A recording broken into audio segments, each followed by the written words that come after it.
we live? I said, are we live? Are we live? It's late, but we live. I got the desk assembled, and I'm ready to go. Let me say something, let everybody know that we here. And then we're going to get the show started. I hope y'all are ready. It's Monday Mass, and I'm ready to bring it.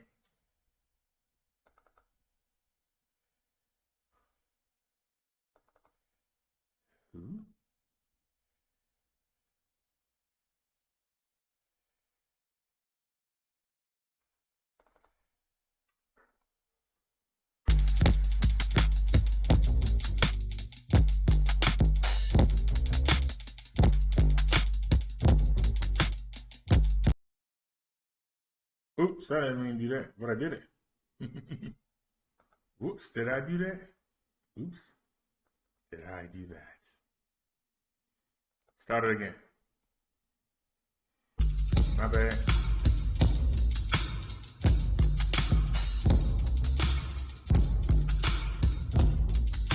Make sure the volume right.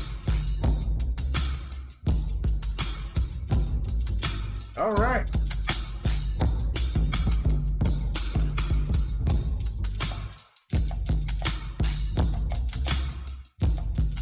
Should have put on a dress shirt. Wasn't even thinking.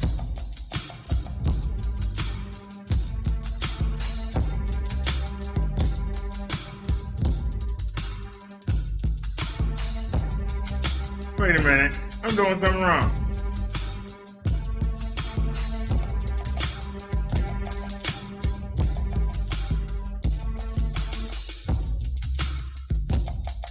Hold on, I'm doing something wrong. That's the wrong song. My bad.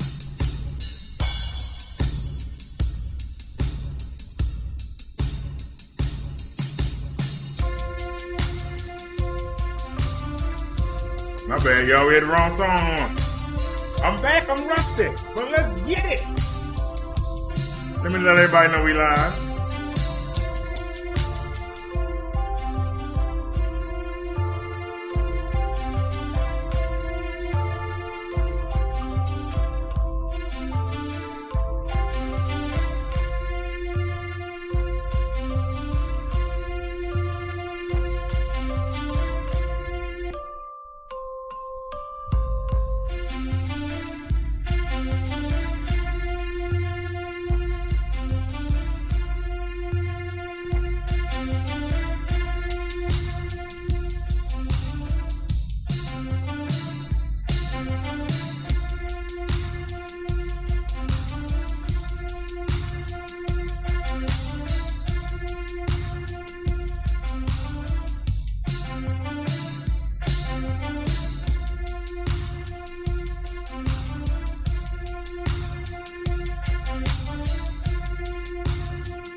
No, I didn't convert me. I call it Monday Mass because when I went to Catholic school, we had Monday Mass. It's the day of Monday. It's not Wednesday. It's not Saturday. It's not Sunday. It's Monday.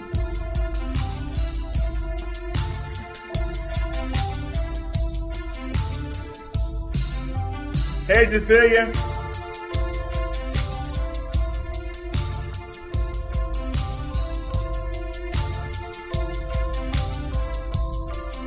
Yeah, Cecilia, I'm about ready to get into this. I'm glad you're here. You can assist me. Because I'm about ready.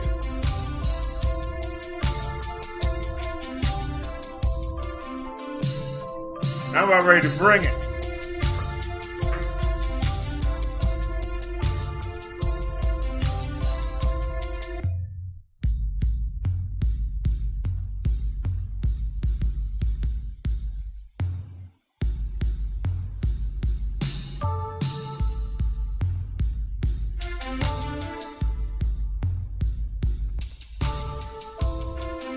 You know what? Maybe I can put it on top.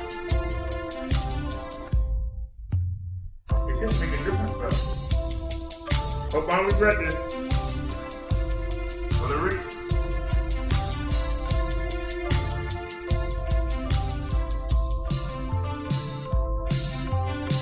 Now they get a reach.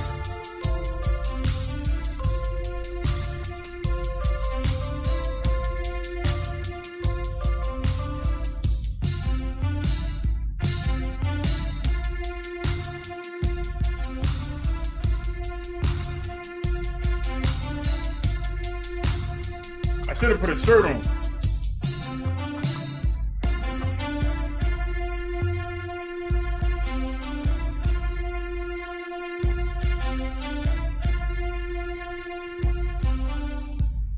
She said it's Tuesday here, 2:38 a.m. Said she slept and woke up.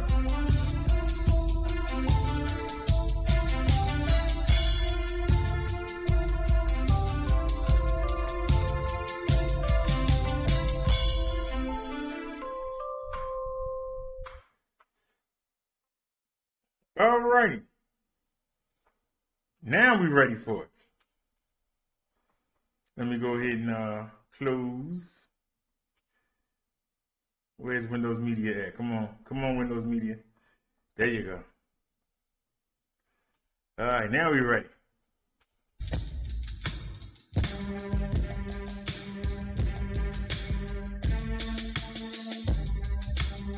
I feel like preaching today. I hope y'all ready. That don't want to be ministered to.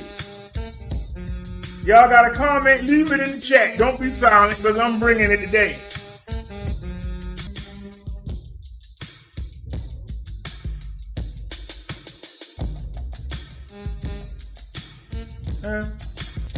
Oh, alrighty, y'all. Welcome to the Minister Brother Derrick Show. All right, y'all. I got the desk set up.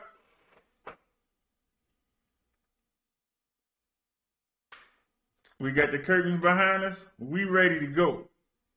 Let me see who's here before we get started, and then we about to hit it.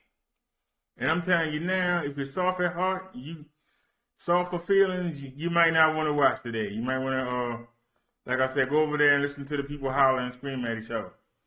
Because I'm about to get in some people's feelings. I've been looking around these YouTube streets, and I noticed that the views for most of the good religious channels are dropping.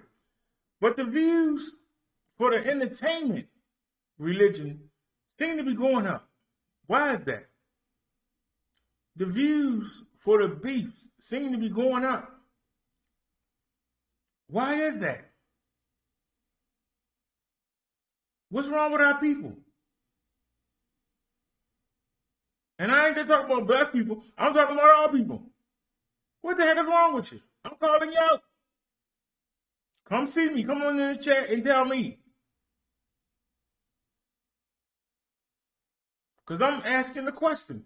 In 2021, do we even need preachers? Do we need ministers? Do we need priests? Ain't nobody paying them no mind. Are they wasting their time? Is the devil so woven into our society that there's no room for Christians? And you got a lot of Christians that go sit in that church and they stay huddled in that church and don't come talk to the people. Well, guess what? The devil go talk to the people. Why ain't we talking to him? He has an advantage. He can talk to them in their head. But God will give us the words to stick in their head. Why do we sit back and let the devil in the media direct the people? When those of us who know the truth, why do we sit in the background? Are we still needed? Back in Jesus' day, they didn't have no Bible. If you wanted to learn, you had to go. You literally had to go. And I ask you the question. Go through the gospel. Tell me where Jesus hung out with any of the religious leaders of that day. They even said at one point, he'd rather be down there with the tax collector than to be with us. Why is that? Because see, an idiot told me today, and it was an idiot, told me today, your views are low because you're trying to teach people what they don't want to hear. The person that said that isn't very smart, because even back when the people had Jesus in the cloud with them, they still didn't want to hear. When the preachers tried to get money out the people after they were taken over by Babylon, then by the Romans, they started telling the people what they wanted to hear. They weren't telling them the messages that God was sending. They were telling their own. They wasn't telling the messages that Isaiah and Zechariah were sending. They were twisting them to make the people feel good about themselves while they doing their dirt. They were twisting them. That's why when Jesus came back, he was not received by the people. So if you are a real minister, and I mean real, teaching the word of God as it was intended to be, not teaching it to entertain people, you will be hated. That has been lost. You will be hated. If you are loved by the people, something wrong with you. How you love somebody that keeps telling you what you're doing is wrong? How can you love them? How do you love to go see that person? You ain't going to say, hey, you're still messing around? You're still fornicating? Hey, you still dealing drugs? Hey, you still cheating on your wife? Why would you want to go see that? See, people learn in the ministry. They learn. If you want to be successful like this, you can't tell the people the truth. They don't want to hear the truth. People make up their own truth in their mind. Yeah, I can go ahead and sleep with that woman. God won't mind. Jesus is okay with that. Yeah, I can go ahead and do it. If you sin, you do what God hates. How many times do you think you can keep doing what God hates all through your life, and then you think He's going to let you go somewhere? Who taught you that? Whoever teaches you that is fake, is a liar, is false, is working for the devil. Sin leads to death. Jesus came to free you from sin. If you're not rolling with Jesus, then you rolling with the devil. There ain't no in between. You either for or you against. You can't be, well, I'm in the middle, you know. I go do this, and then I come back and be holy. I go do this, I come back and be holy. I go do this, I come back and... It don't work that way. Who said that?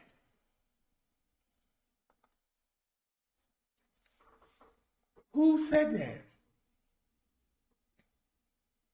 You have to realize it was the leaders of the clergy back then that got Jesus crucified because they were jealous of him. He was doing things they couldn't do. They couldn't trick him. They couldn't bring him down, so they had to kill him. And the people didn't mind because they didn't want Jesus. The clergy had been preparing them for a Jesus that's supposed to be a fighter. He's supposed to lead them back to Jerusalem and Judah. Jesus coming in talking about love the Romans, love the Babylonians. Like, come on, man. We've been waiting 500 years for you. All the preachers were saying, you come in here to fight. They were telling you that so you give money. They were telling you that so you listen to their long sermons.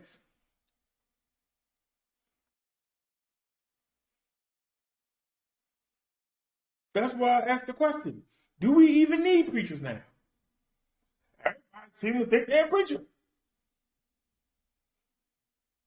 Every time I turn around, I got ordained 5 years ago.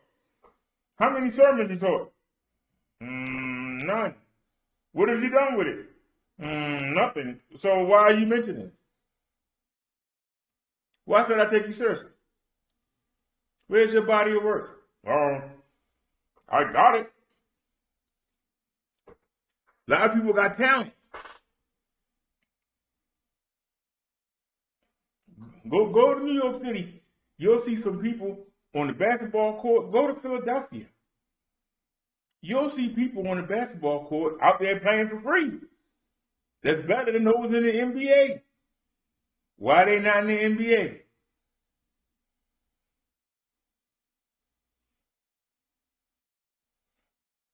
Just because you got talent don't mean you're going to be successful. If you're going around talking about, I got an ordination, what are you doing with it? You ain't doing nothing with it. It's nothing.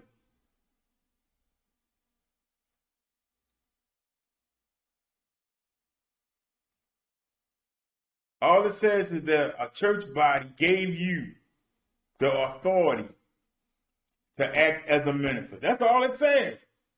But if you don't do nothing with it, it's nothing. It's like making your own belt up and saying you're the world champion, and then you go out there and get beat up. Just because you got the belt, just because you got a belt or a title, that doesn't mean you're somebody. There are some people in England that call themselves the king and queen. They go to the bathroom just like you do. Just like you do. But it's amazing how many people claim something. You got people saying, yes, I roll with Jesus. And then you watch them, they don't act like Jesus. There's nothing about them that says Jesus, other than the word that come out their mouth. You don't judge a person by what they say. You judge a person by what they do. Character is not built on your mouth. It's built on your action. Jesus gave a parable where a father had 2 sons. He told the first son, we need to go out there and handle the field. The fields are overgrown. Son said, all right, I'll be there. He told the second son, I need you to come work the field. Son said, I got things to do. I ain't got time to fool with that. The first son that said he would go, he didn't go. The son that said that he was too busy thought about it and said, you know what? My father needs me. and he went. Who's the better son? The son who said he would go but didn't, or the son that said he wouldn't go but in the end did the right thing? Who's the better son? You got a lot of people that say stuff out their mouth, but then you watch the action. Does the action match what come out their mouth? If you sitting in somebody's church and you sitting up there and you see the pastors acting a fool, and you still sitting in that church, it's something wrong with you, because you know they fake. When you see them flirting with the ladies, when you see them outside trying to act like they hip, trying to act like they're going to hang with the drug boys, and you still go in that church, oh, I like these people, yeah. These people are right up my alley. They're not real. They're not. When you hear people, family, those of us in the Christian family, are those of you believers in her, that's an act. They are trained actors.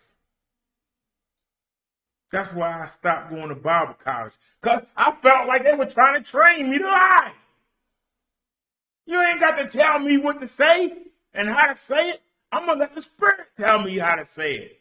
Who are you? You're a man and a woman like I am.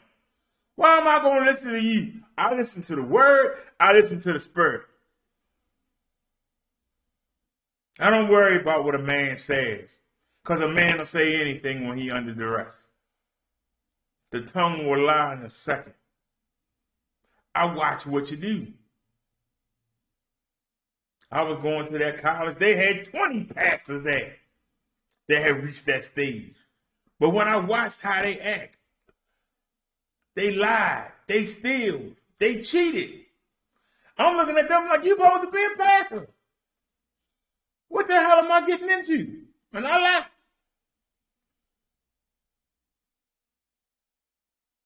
The heck I want to sit there for? I go sit around at Jehovah's Witnesses and hang with them. In the church, they perfect. And when they go knock on your door, they perfect. But when you watch them, they do the same stuff everybody else do. Bunch of hypocrites. Somebody don't like, come see me. Phone number 443-461-4518. Call in here. Come here and get your feelings hurt.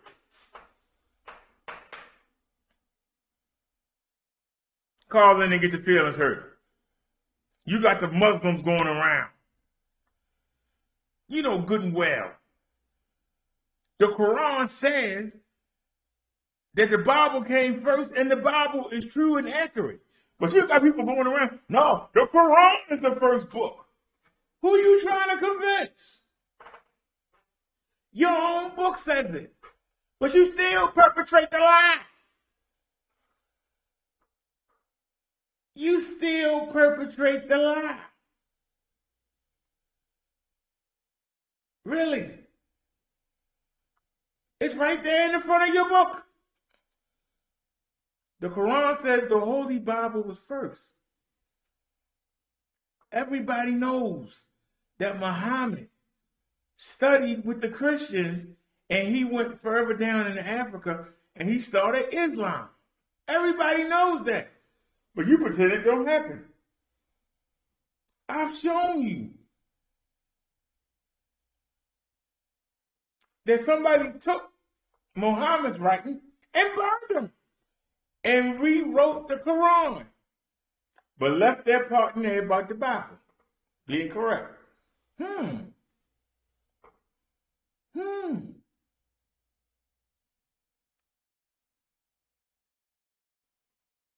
I've shown you that the Catholic Church,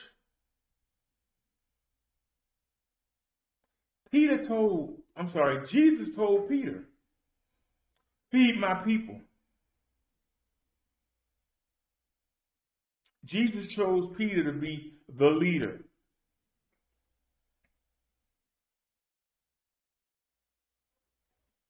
Let that marinate for a second. Jesus told Peter, a man who never went to any kind of college, he's going to be the leader of the Christian church. Let that marinate. But yet, the Catholics came along and said, we're going to take Peter's place. And now we not only the leader of the church, we are now on par with Christ. And they gave their own priest the power to forgive sins. If a priest can forgive your sin, what did Jesus die for?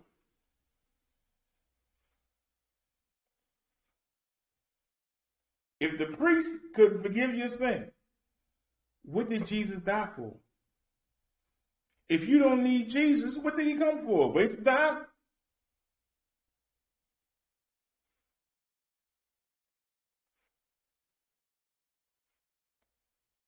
The Sabbath was on a Saturday. The heathens like to celebrate it on Sunday. The Romans moved it from Saturday to Sunday for the heathens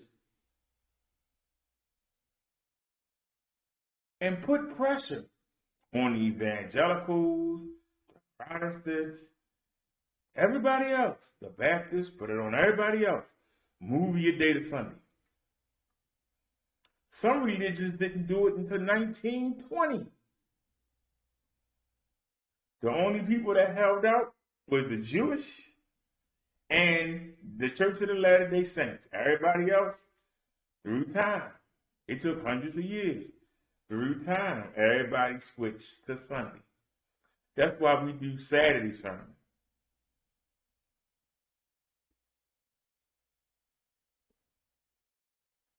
See, when I found the truth, I did research, and then I said, you know what? It's true. That's why we do Saturday sermon. Some people don't come because it's not Sunday. I don't get offended. Watch it on Sunday.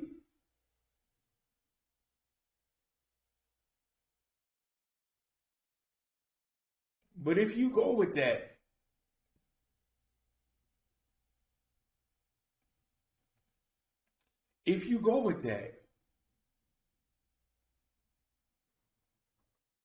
then you also go with the Easter bunny. You know, the god of fertility. Who's the most fertile animal? The bunnies. Don't you find that strange? What they got to do with Jesus' resurrection? Do you celebrate Psalm Sunday? Do you know what it's for? The prophet said that the Messiah will ride a donkey into Jerusalem. And when Jesus did that, people put down palm trees. They put down all kinds of trees. But guess what? Somebody said, hey, I like that scripture. Let's make a Psalm Sunday. And you walking around with a plant thinking you doing something and don't even know why. You walking around with a plant thinking you doing something, you know.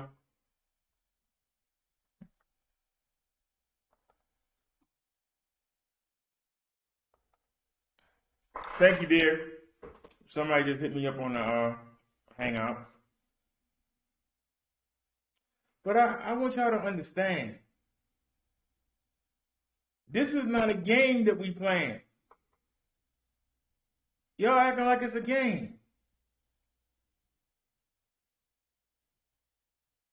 It's going to be sad when the rapture comes. And you see these people going up in the air and you ain't going. And then those 7 bowls are going to start emptying on your head. And the stars are going to fall down and bust your head wide open. And the mountain's going to collapse. And the water going to turn to blood.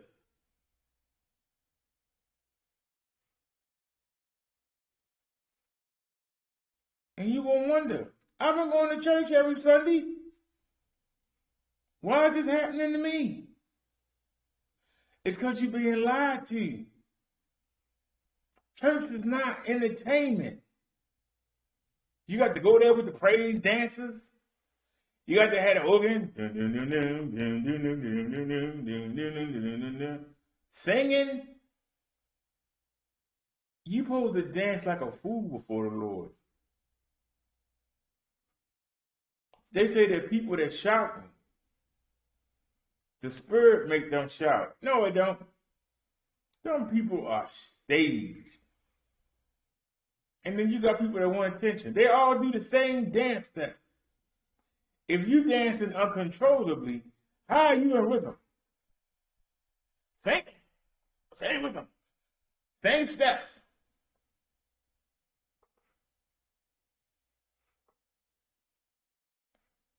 When somebody going to expose the church for what it is? I tell y'all several times. I keep telling you so it's sticking in your head. Jesus went to church. He went to the temple one time and he went there and tore it up.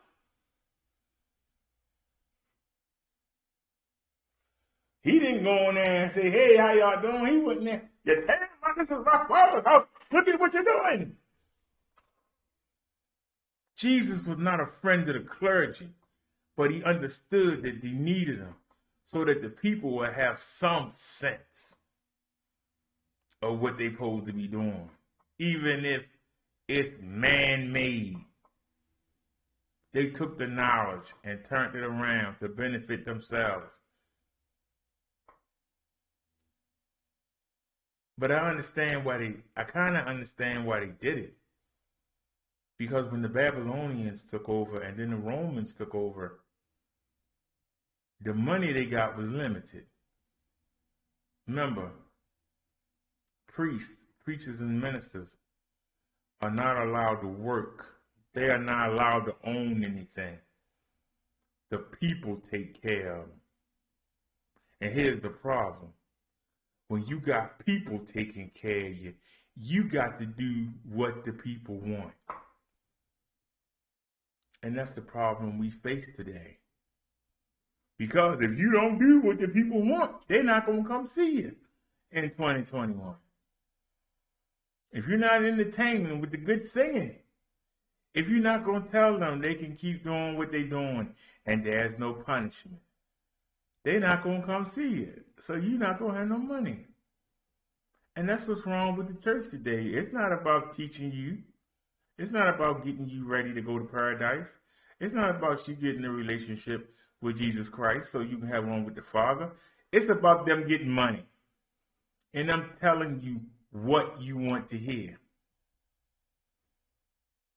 So if all they're doing is telling you what you want to hear, are they necessary?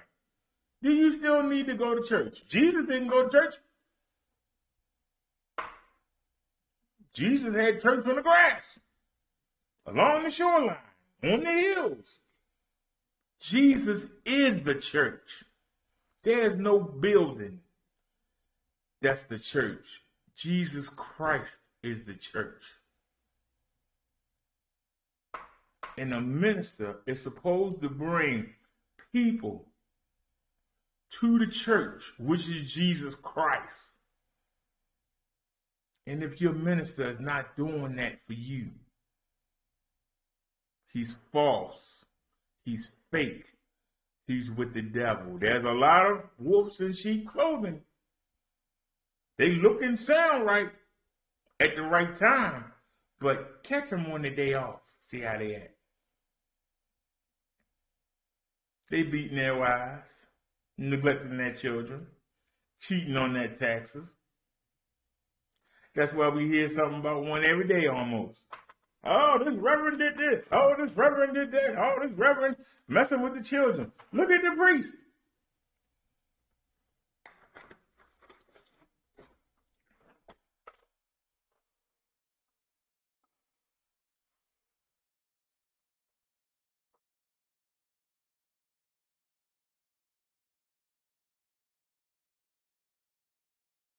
Man,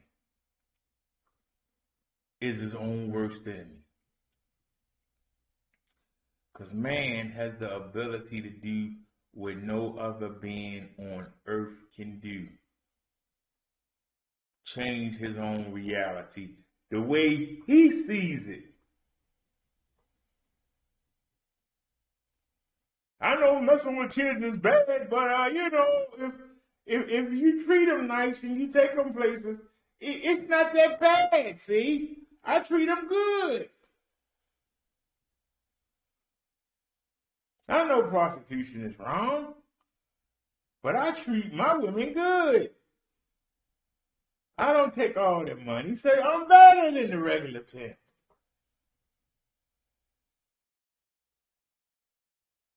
I'm going to cheat on my taxes. I might get caught, I might not. Who does it hurt? It doesn't hurt nobody. The government not going to miss my couple dollars. I'm going to cheat on the test and get into school. Once I get there and they realize I don't know nothing, I'll already be there. It's too late now. When you start to change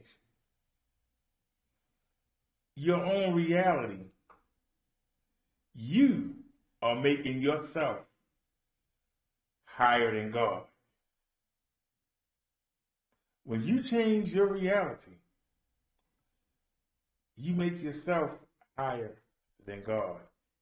Then that means you are an opponent of God. So how can you call on him when you need help? How do you call on your enemy when you need help? You ask your enemy for help? You expect your enemy to help you. But that's what they teach you. Yeah, Jesus, I'm not going to take no drugs no more. I'm going to roll with you. Week later, you back looking for the dope man. You splurge yourself for 3 or 4 weeks. Then you say, Jesus, if you help me. If you help me, I won't do it no more. And you don't do it for a month, and then you right back out there. 3 months later, all right, Jesus, if you help me. How many times do you think Jesus is going to say, man, I ain't fooling with you? I keep an eye on you, but I ain't fooling with you. I don't know you no more. But don't you remember back when I was going out, going door to door and everything? So you're going to mention that when I got 50 things in this book that you're doing evil. You're going to mention that one good thing that's supposed to let you in. Yeah! See, that's your own reality. The truth is, you go in there like a fight. But you try to blur things because you want to do what you want to do. Man has the ability, and that's man and woman, have the ability to sit under somebody and act like they with the plan. When in actuality, they got their own plan in mind. They sitting right under you, trying to figure out how to take you out.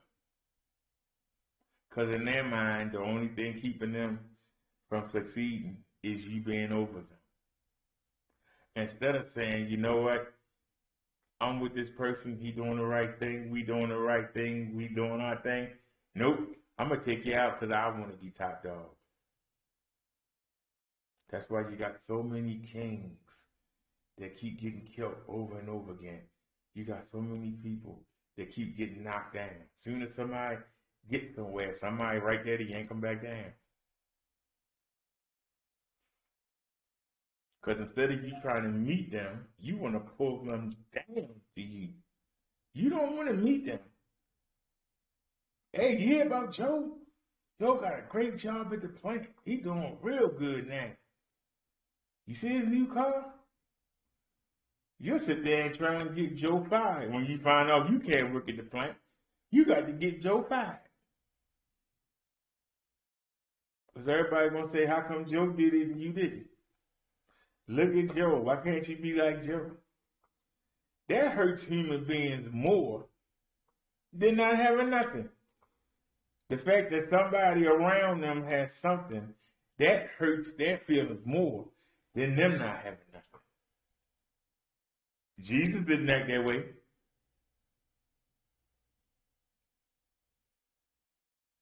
Y'all see me go out, I speak to everybody I pass by. How many people say something back? Very few. Does that mean I should stop speaking to them?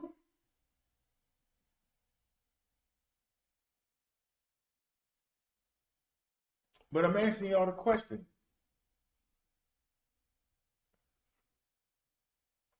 Is religion becoming outdated?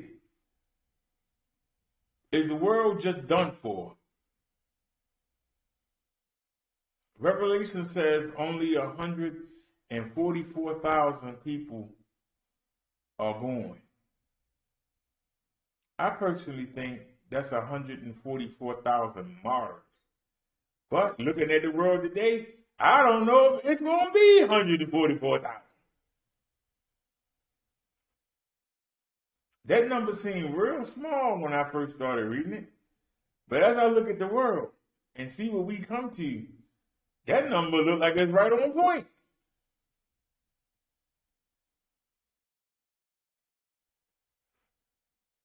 Because everywhere I look, all I see is evil. And most of the evil on Sunday put the nice clothes on. But on Monday, they go right back to working for the devil.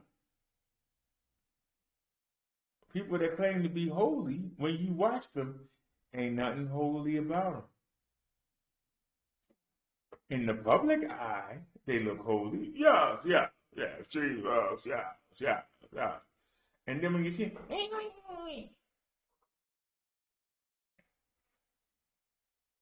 do we still need preachers?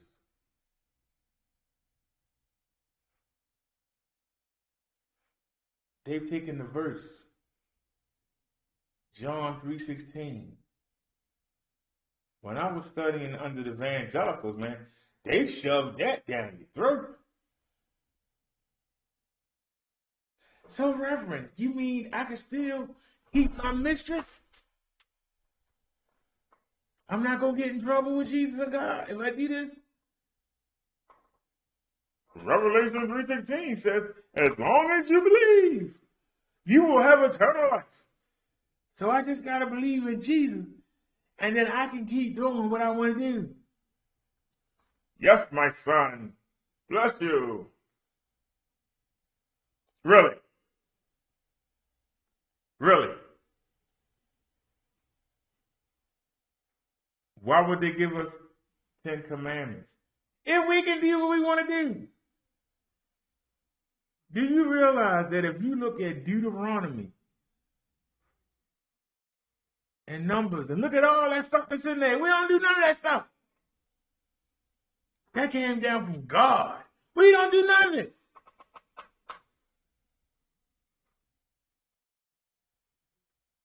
People say, well, you know, now that Jesus is back and Jesus died, I ain't got to do nothing. Really? Really? Jesus came and said, I didn't come to do away with the law, but to reinforce it. We ain't got to do that stuff no more. You know. Really, Reverend? Yay! I ain't got to do none of that stuff. Yay! I don't have to tithe or nothing. Yay! Oh, no, you got to tithe. They don't get the money. You got to tithe. You get the money. But everything else, you can just do what you want to do. You can do whatever you feel. Whatever you want to do, you can do it.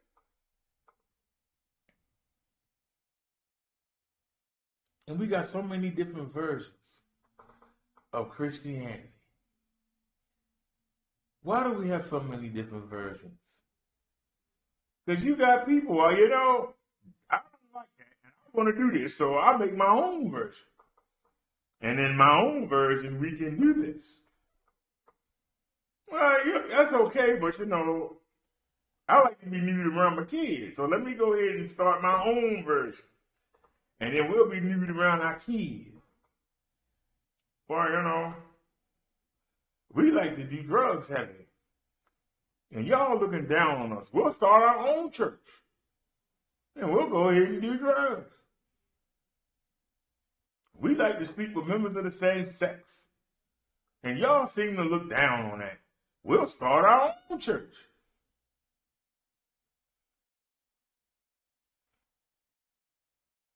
See, we take reality and switch it. And we make it do what we want to do. We make it do what we want to do. That's why the world is the way it is. We want to do what we want to do. We don't care what God wants us to do. You don't give a darn about Jesus. If you did, you would stop before you did some of the dumb stuff that you do. And you look for other places. In this time that I've been down, I've been looking around and I see things that make me say, what in the world is going on? But I'm noticing the crazier, the more people act ungodly, the more successful they are.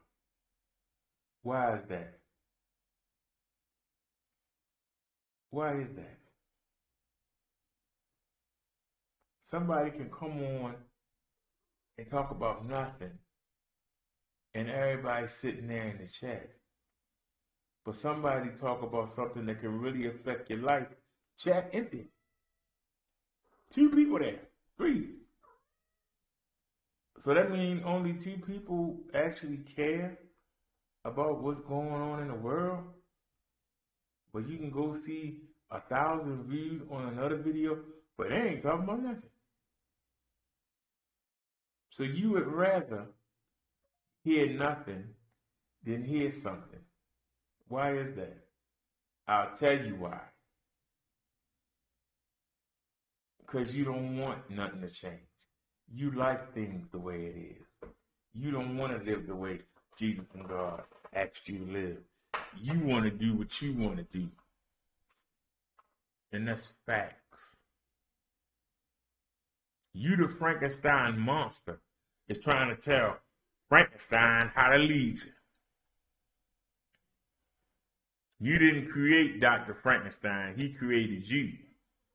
But you, as the monster, are going to tell him how you want to live. And that's it in a nutshell.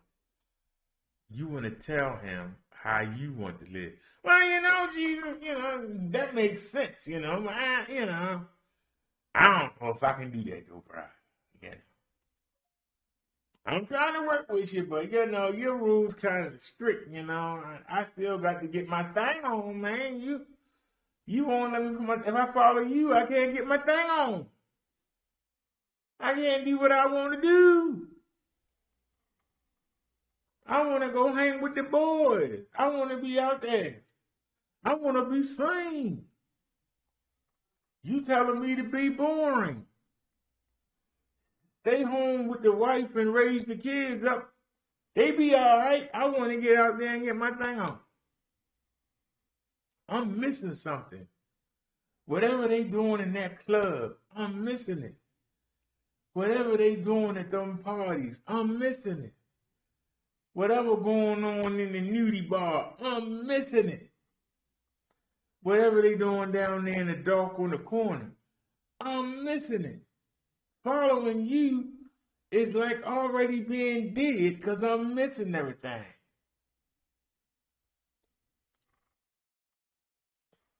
I liken it to an American Idol audition. See, people think because of John 3:16, all they got to do is believe and they going. I don't see it that way. I see it like going on American Idol. You audition. You get the golden ticket. Then you go to the week in California. If you make it through that, then you in the top 40. The top 40 get cut down to the top 20. And then the competition begins. You don't just walk in there and be on TV next day. You got to earn your way. You got ministers telling you, all you got to do is just say, I believe Jesus Christ died for my sins, and he is the Son of God. And then you go. That's what they tell you. I've been in churches and heard it.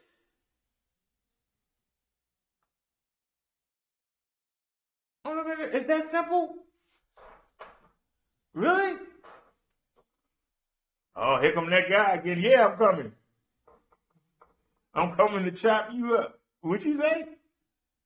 All you got to do is just believe. Where does that say that in the Bible at? All you got to do is just believe. If that's the case, after John 3:16, there ain't no need in reading the Bible no more. Everything after that don't matter, right? Everything after the Gospel of John 3:16 don't matter. John 1, John 2, John 3. Everything else in the New Testament don't matter. That's how they preach. They just stick on that one thing.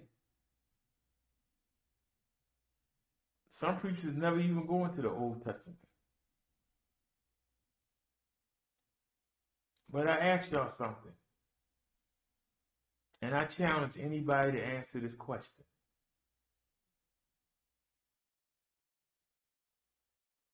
If the Romans didn't mess up Christianity, please explain to me why when Peter died and the Romans declared their first pope in Peter's place, why is the New Testament dominated by Saul, a man that Jesus picked? I'll listen. I'll listen.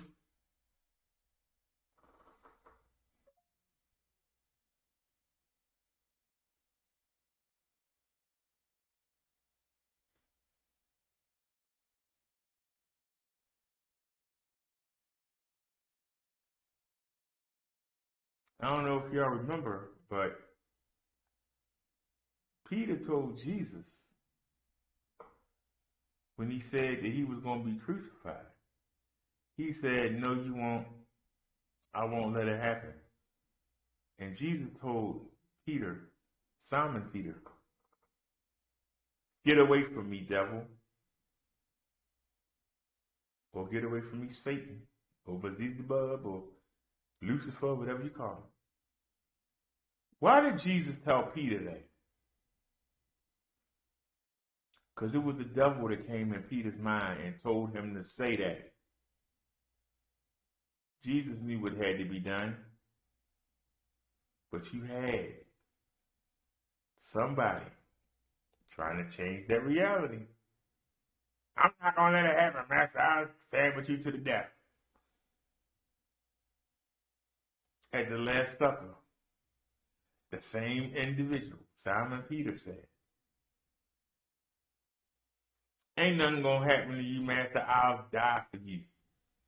Jesus told him, before you hear the rooster crow 3 times, you will have been denying me.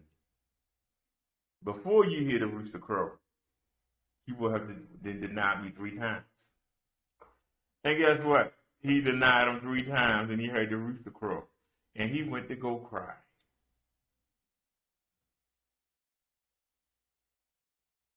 But Jesus, knowing that Peter failed, knew that Peter was willing to get the job done. That's why he asked them 3 times, will you feed my sheep? Jesus was giving him the keys, the leadership role. Because he knew after the rooster thing that Peter was going to be bold, that he was going to be strong, that it made him stronger. Jesus saw how Saul was killing Christians, killing them, just brutal with it. Jesus blinded him and told him, you're going to work for me. See, Jesus would take the people that's down, and he want them to work because they're going to work hard. And Saul did. He changed his name to Paul. His name was Saul. The same way he changed Simon's name to Peter. You got to remember, it's 2 Simons in the 12 disciples. 2 of them.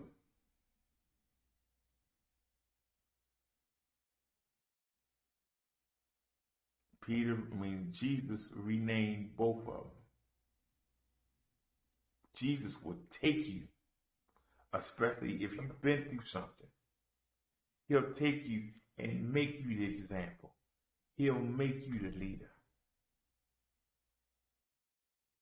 Because the heathen's always going to bring up, remember when you used to do that? Remember when you can't listen to him? He used to do this. You can't pay him no mind. He used to do that. Y'all know people like that? I do. They can't wait to nail you.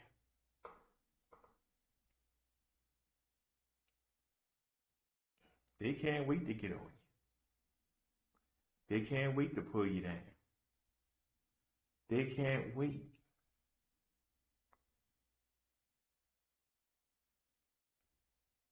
That's why Jesus didn't hang with the people who thought they were too good. He hung with the people that were doing wrong and knew it. Because if you know you're doing wrong, he can help you. If you think you're doing right, can't nobody tell you nothing. Somebody tell me I'm. That's why he didn't hang around the clergy. And I ask you, if Jesus didn't hang around the clergy, do we still need them? Everybody got a Bible now. If you don't need them, do you still need them? I'm just asking the question. Do you still need them? Do we still need the church? Is it outdated?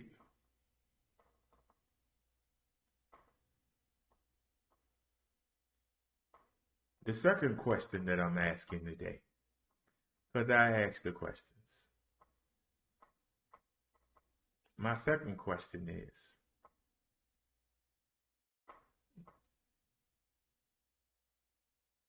if we got ourselves together,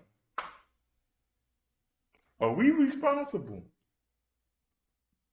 to get other people together? Especially people that don't want to hear nothing. Are we obligated to keep coming in to try to save them, try to warn them, to try to remind them, hey, you don't start doing what you're doing, you're going in a lake of fire? Are we wasting our time?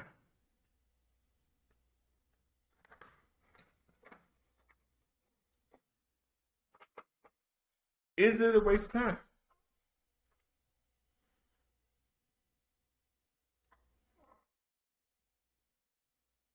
I can be honest with you. I can get better views talking about electronics. I can get better views for real stuff.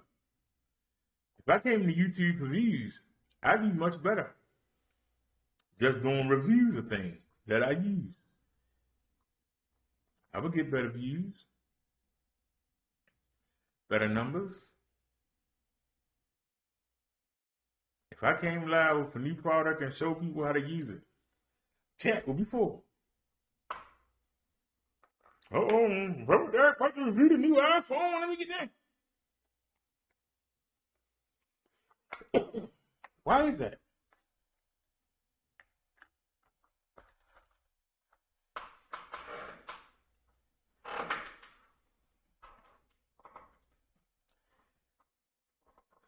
I realized something, because I've been looking at a lot of reviews these past couple of days. A lot of people spend stuff talking about stuff that you really don't care about, but they want the attention. I was looking at a review today, and the dude spent 2 minutes talking about the box. And kept showing it. And look at this. They got that on there. Talk about the box. I didn't turn to you to learn about a box, a piece of cardboard. What's in it? One dude sat there and flipped through every page of the manual. Most people don't read the manual till they get stuck. This dude sat there and showed every page. Look at this. That's it. The review supposed to be about the product, not about you. But you trying to extend it so you in front of the camera longer. This is when you know a real preacher from a fake preacher, a real reviewer from a fake reviewer. Because a real preacher wants you to hear the knowledge that comes from God and Jesus Christ. They don't want you to watch them. Anybody want to come in here and challenge me on what I just said?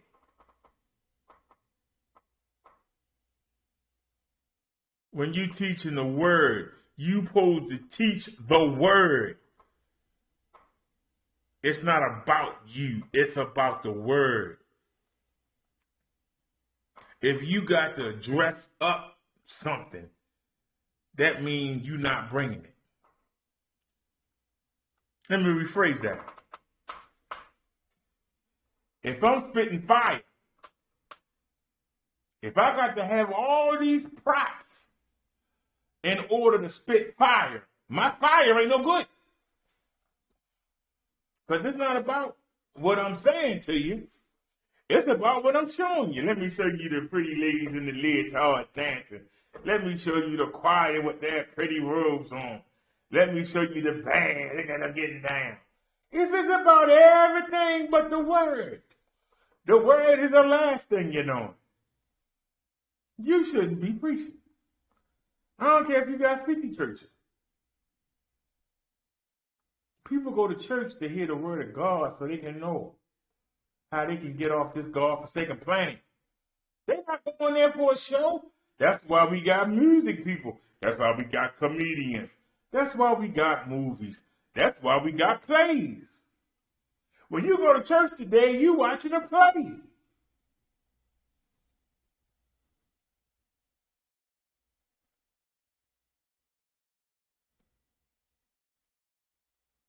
I stand behind what I said, and I dare anybody to challenge me.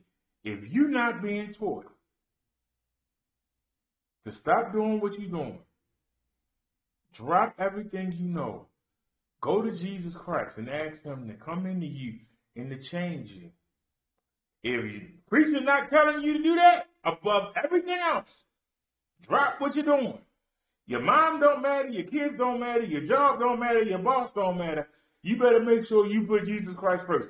If he's not telling you that, he's lying to you. He's fake. He's false. He ain't no good. I don't care how good he sound when he preaches. I don't care how he make you feel. If he's not telling you that, he's not real. He's not a man of God.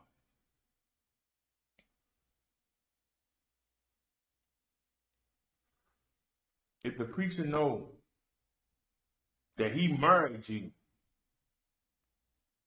and you come into church and sit in the front pew with another woman and he don't say nothing to you, he's a fake minister. He don't say, where's your wife? Who is this? Gonna sit her in my front row. Who is this? If he go, hey, how you doing? Don't forget to hit the collection plate. He's fake. And I know some of y'all sat in church and seen that hat. Be like, hey, where's Maria at? Who that? And nobody say nothing. If you're not being taught that you are to save yourself for marriage, you are not to have sex with anybody, especially you women.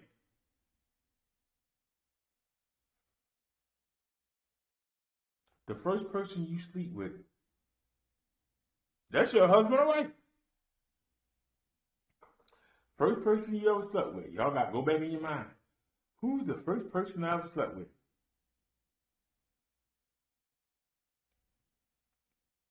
Marriage ceremony is not the white dress and the big church and the limousine, the best man, and no. Marriage is the first time you have sex. Whoever the first person you had sex with, that's your husband or wife. And anybody else you sleep with after that, and anybody else they sleep with after that, you're cheating. And cheating is sin. And your sins are growing in that book. The more people you sleep with, the more sins you pile up.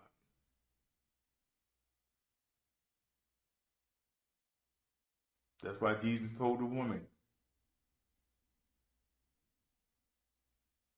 where your 5 husbands at, and the man you with now ain't your husband.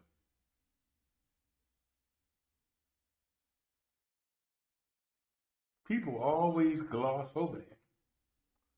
They just call a woman a prostitute and gloss over that.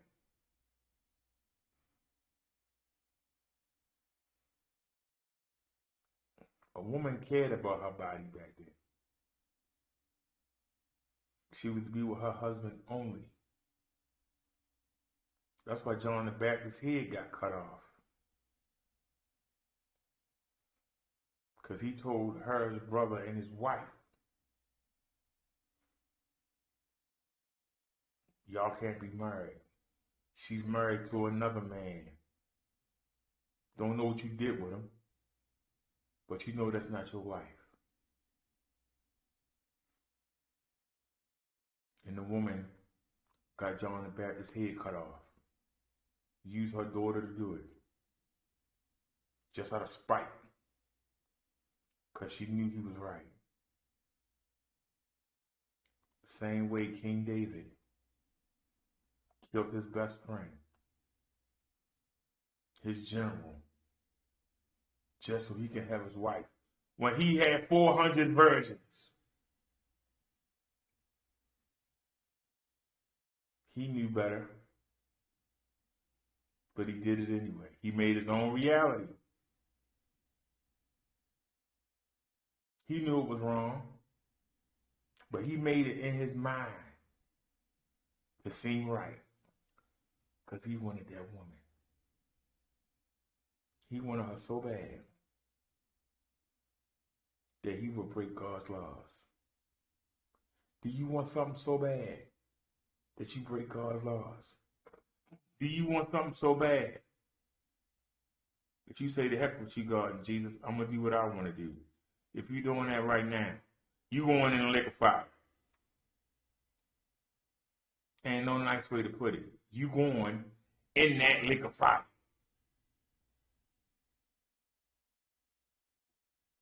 Am I wasting my time talking to you? No, I'm not.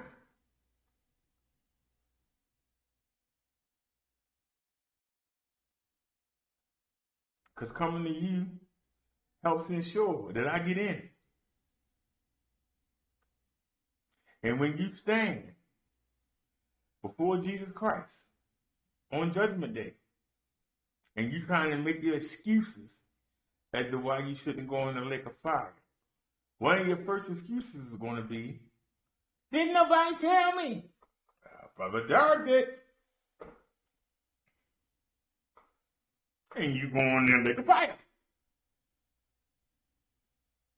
You can jump in yourself or the angels won't throw you in, but you going in.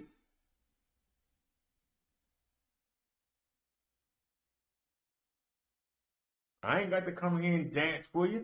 I ain't got to sing for you. I just tell you the truth. And that's what somebody does. You don't believe what I'm saying? Go look it up. It ain't hard. Remember, we got Google now. It ain't hard to go look it up. Go look up and see what I'm saying to say.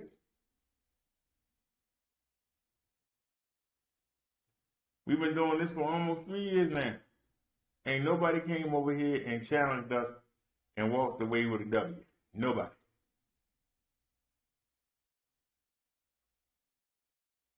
I done gone over the sign of this chat and went in there and gave them hell. And got timed out.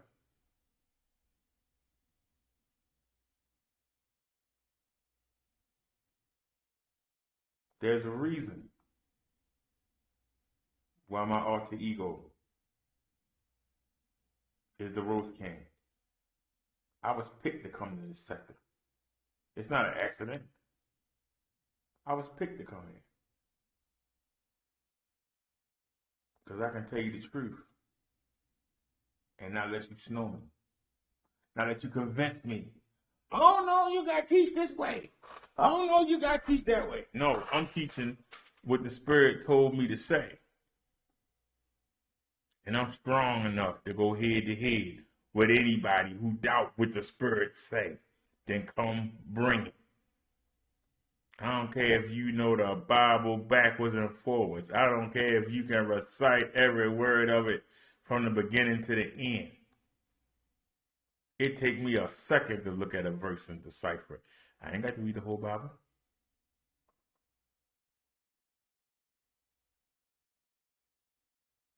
I'm just look at the verse. And the Spirit will tell me what to say. That's hard to beat. You have to understand something. It's the Father, the Son, and the Holy Spirit.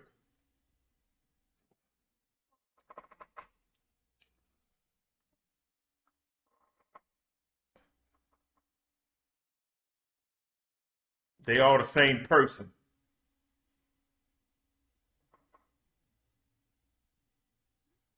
So how you going to be God? We got the Holy Spirit because God gave his breath in us. That's God's breath.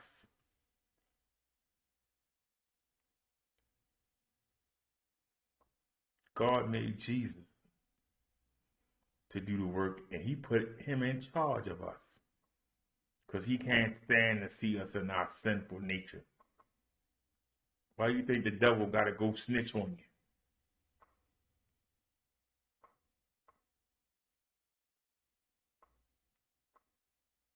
The only way to get to God is to be covered in the blood of Jesus. You don't have that, God don't see you. He only hear about you. Anybody taught you that? Because the Spirit just told me to tell you. That's why Jesus can say, I don't know you. I say your name all the time. I do things and works for you. I don't know you. Why don't he know you? Because you're not covered by his blood. You're not under his protection. You're not in his family. Technically, you don't exist. I go to church every Sunday and Wednesday. I even go on Friday. I help out with the bake sales. I don't know you. You gotta let me in, Jesus. Come on now. Who are you? What do you mean, who am I? I'm Joe Johnson. I'm the pastor of the biggest church in Louisiana. I don't know you. You don't love me with all your heart. I don't know you. You don't put me first. I don't know you. You're not under my protection. You can't get in. Go jump in that lake of fire. That's going to be your fate. And all the whining and all the excuses ain't going to help you at all. If you're not being told that, you need to never go to that church that you've been going to again. If they don't tell you that right off the bat, if that's not the basis, the platform of what they teach, you need to never go there again. And if you choose to go there, then you choose the devil over Jesus and God. And that's a fact. And ain't no amount of excuses going to help you get out of it. None. Ain't no excuse going to help you get out of it. Well, you know, no. You ain't going to be able to do that. You ain't going to make your own reality. The people that created you is not going to accept your bull. They're not going to accept your excuses. Jesus came down here and lived as a man. He showed you how to carry yourself. He showed you what's expected of you. And if you ain't doing it, you ain't going. And there ain't nothing more you can say about it. You ain't going. You ain't going.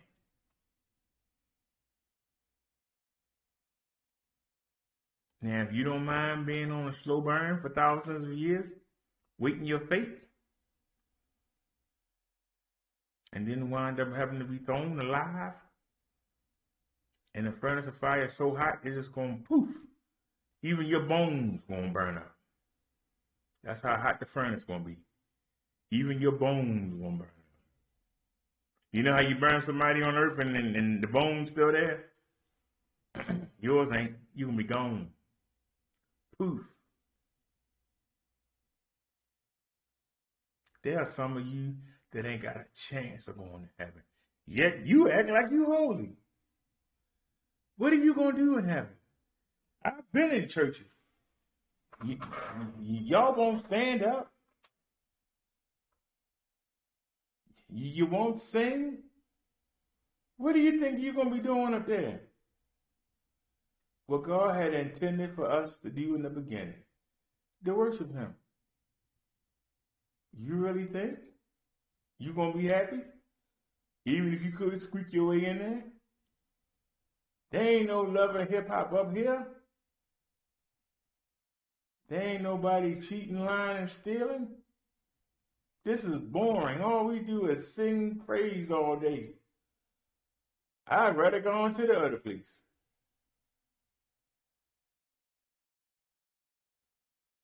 Most of you wouldn't fit in there anyway.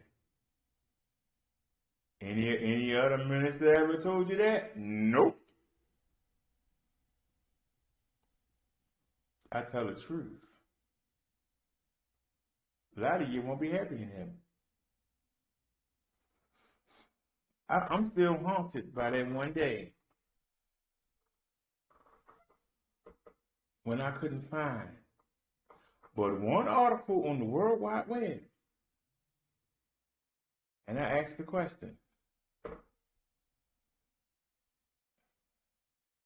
what if I go to heaven and my mate don't, or my mother don't? Do you realize that nobody cares? They only care about, are they going? They don't care about nobody else. What makes them think they going? Just think about that for a second. We only found one article.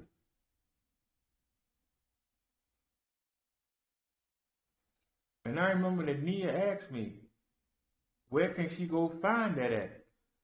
There ain't nobody mentions it in the whole Bible. Ain't nobody ever thought, hey, What if I make it and my parents don't? What if I make it and my children don't? Everybody care about themselves. This is the problem. We care about ourselves.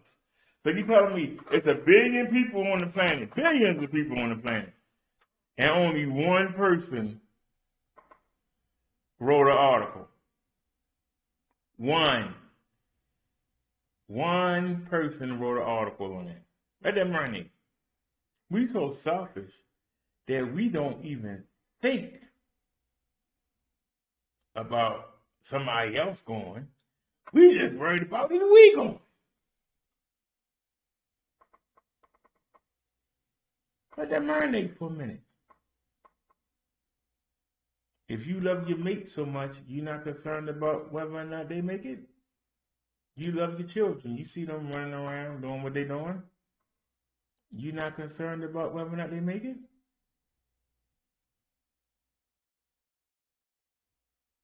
Nobody took the time to write an article, but they got articles on everything else. We got to stop being selfish and realize we all in this together.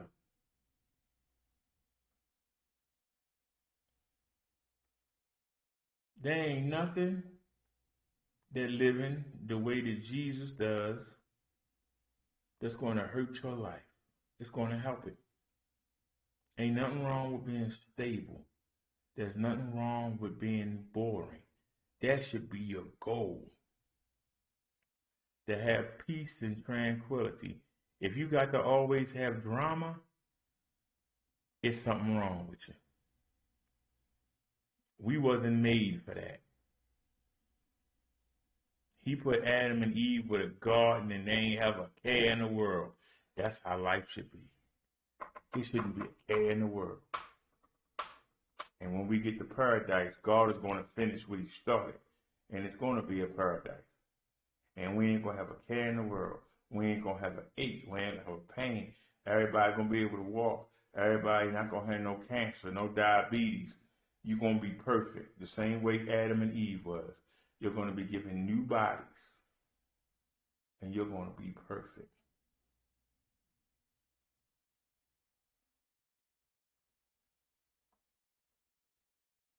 And you won't have no excuse not to get out there and praise God.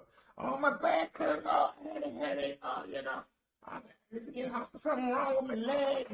You ain't gonna have, ain't no excuse.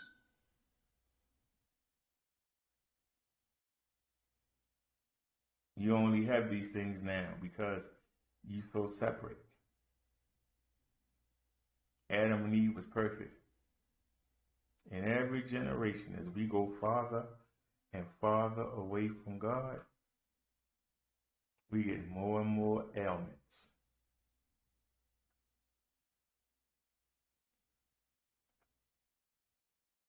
As we go farther and farther, more diseases come. Because we separate.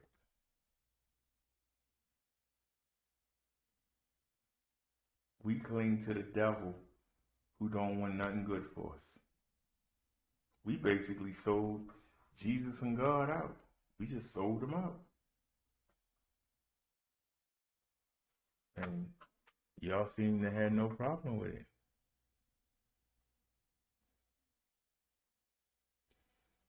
Excuse me for the shadow, y'all. But I'm going to get some 100-watt bulbs for this living room for our studio. We only got 60-watt bulbs in. But this bulb above my head is 85 watts. That's what's causing the shadow. They contrasting each other. So I need to get some stronger bulbs so we'll have some better lighting in here. But I'm happy because I got the desk together. And,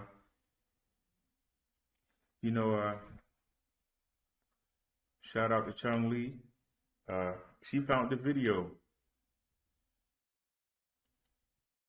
And I watched the video one time. And it was a similar desk. It didn't have the keyboard drawer.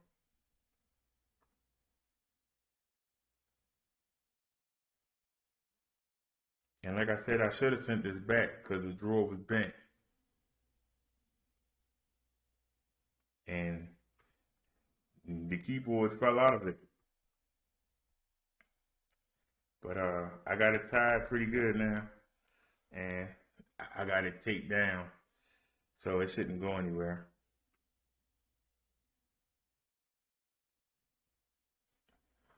Let me show y'all a picture.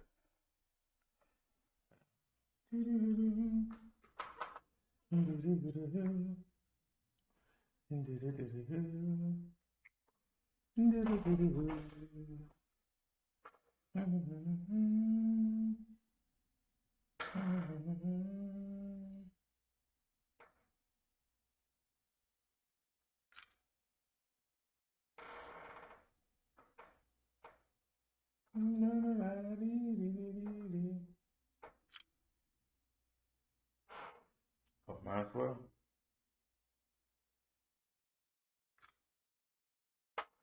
Hey, might as well. Put that many pictures. I want to see it.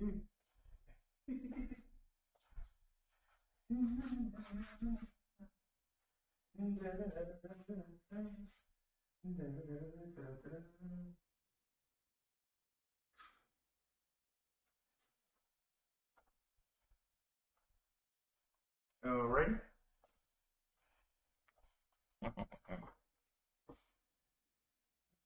Now we got to send the pictures.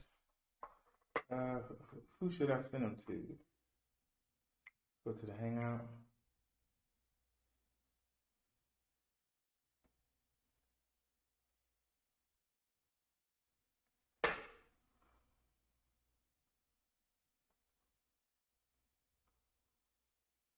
You know, somebody sent me a text and said, I really need to stop saying that we, us, because it sounds dumb. You are alive, not we. Those people won't tell you, well,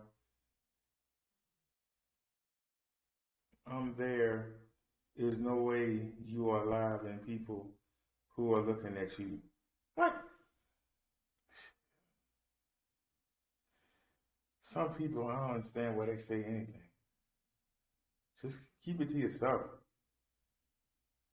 Seriously.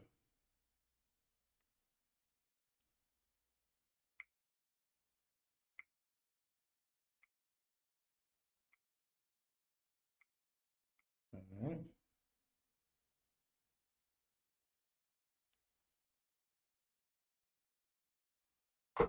All righty, y'all.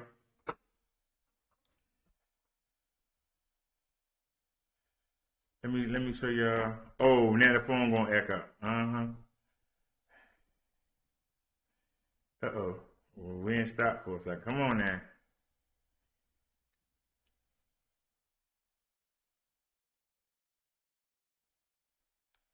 No excuse. I know it snowed, but it's no excuse.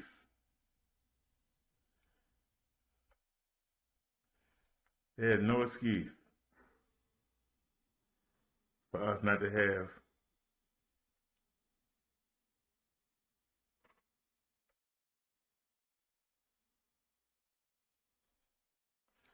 When the cellular antenna is right there.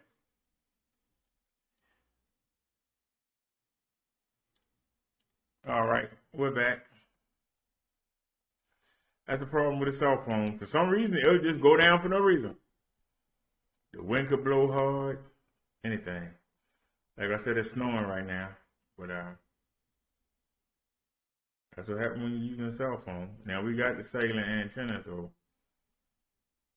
don't know why it does that, but give me a second, y'all.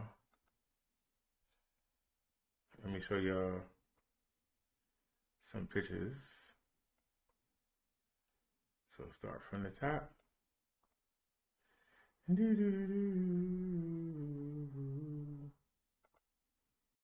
give me 1 second. Hit save.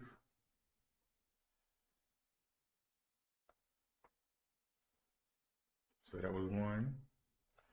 This is 2. Save. 3.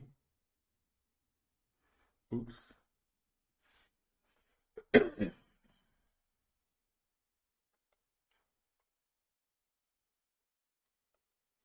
that the same picture?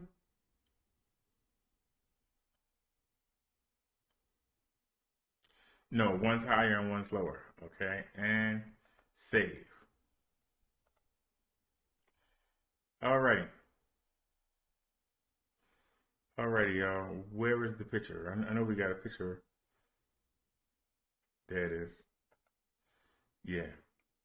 Now, last time I was live, that was our backdrop. Last time I was live. It's different now. Take a look. Let me expand that out.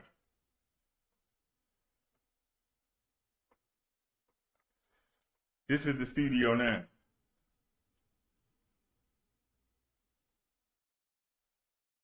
Black curtain make a difference, don't it? Y'all see we got the little 80 watt, 5 watt bulb there. Well, we're gonna have to get some 100 watt bulbs for the ceiling, make the lighting in here better. But that's one photo. Let's go in. Now that's from behind.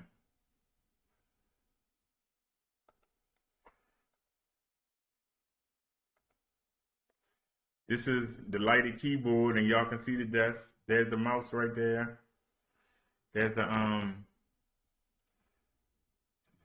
monitor right there. The microphone is back there. But I just wanted y'all just to see the different angles. Let me switch to another one. All right, this is more up on the table. So as y'all can see, there's the monitor. And we need a new one. This monitor is going. But anyway, there's the microphone. See how it's just out of range of the camera? Just out of range of the camera. And then y'all see the desk and y'all see the keyboard tray. And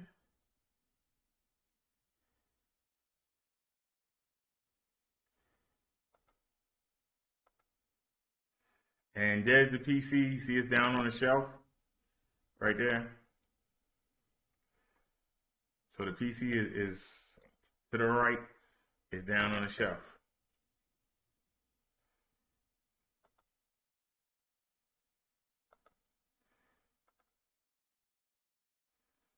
Y'all know that's a scooter over there, that's the wagon. That's the table that kept tipping over. Because I had to have the computer. If y'all can see, see that wire that's hanging to the side? That's actually an AC cable. Because you see one going in the back of it, and there's one right here. See how short that is? It's actually 3 cables there, and they all short. Because the little PC went into the back of here. You got to see that hook right there? Like a little shelf right there? They got a hook right there, right underneath the handle, and the computer slides on there, and it sits there. Well, we got a powerhouse now. It's too big, and it don't have that shelf. So it can't sit behind it. And so we had to get extension cables. We had to get a AC cord today. And then we also had to get the VGA cord, because it was only a foot long. And we had to get the HDMI, the adapter port, which will go to the HDMI and then go to the TV. But also, it also goes to the screen. It's 2 of them. So we had to get extensions just so we could put the PC down on the floor. And so the table only has to carry the weight, of the mouse and the PC instead of having the PC. And also the microphone. The microphone is attached too. See the microphone stand, how it goes over?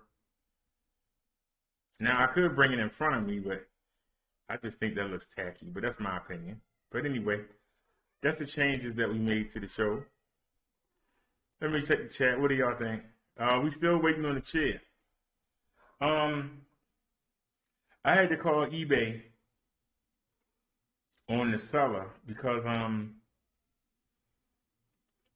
asked them 4 times now for a tracking number. See, I told you, doggone it. Go sit down, man. You know the devil made you do that. There's no reason for it.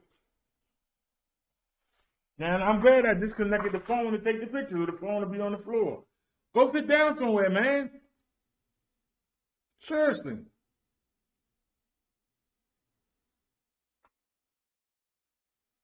At least you didn't do it during the sermon.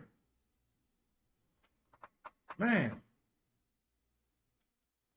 Anyway, like I was saying, they supposed to be shipped on January the 9th. And they say they from New York. But when I went and looked at the feedback on this page, it says that he from Singapore. I believe that's why it ain't got here yet. But anyway, if he don't respond by the 29th, and has he responded? No. No. No. No.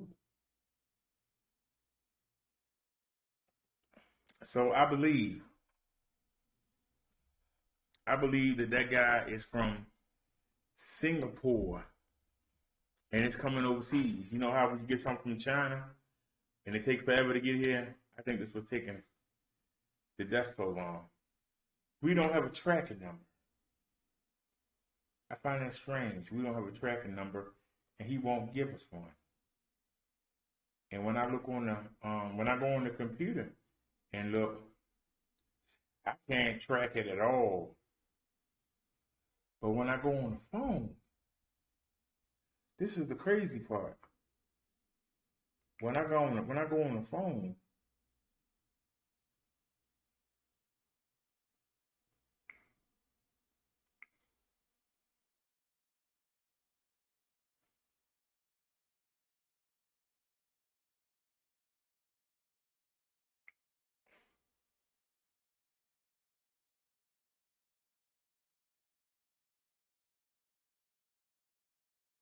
this ain't work, man. Come on, man.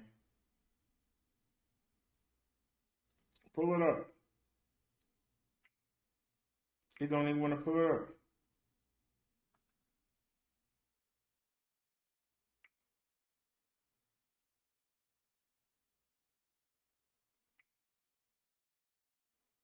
Well, let it sit there and do it when it went to. I showed it to y'all when it popped up. I tried 3 times. It's taking you all the time to pull it up.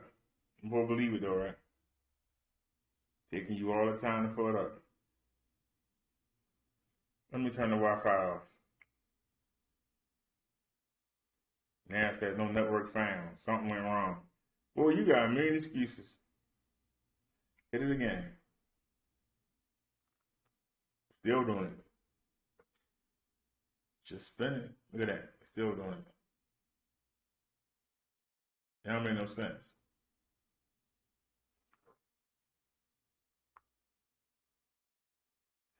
Let me do a refresh.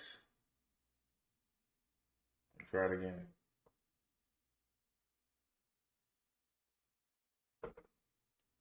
Still doing it. Look at that. That don't make no sense. That don't make no sense. That's crazy.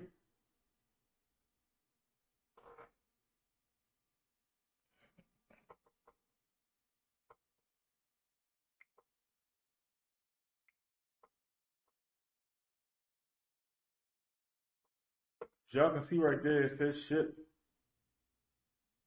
Right? But there ain't no tracking number. You hear all the details, and you see, now it's going to show up. That's it. It's been saying this for 2 weeks. It's been saying this for 2 weeks. And this is the only way I know. And it's supposed to have been here the 23rd. And what's the day? 25th? About to go into the 26th. So I don't know what's going on with it. But anyway.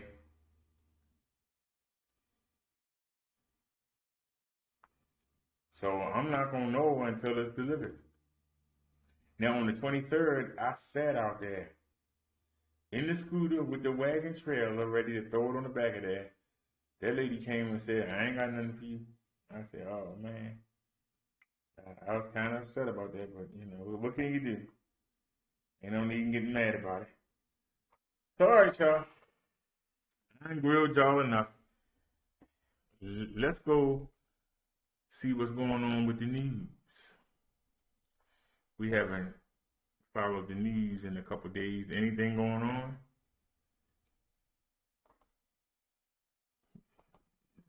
Chat sure been quiet today. Didn't nobody have no comments?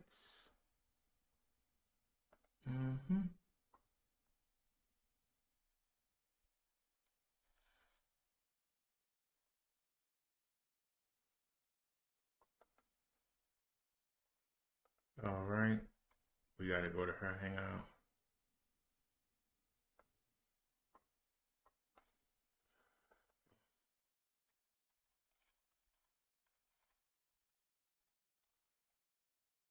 All right.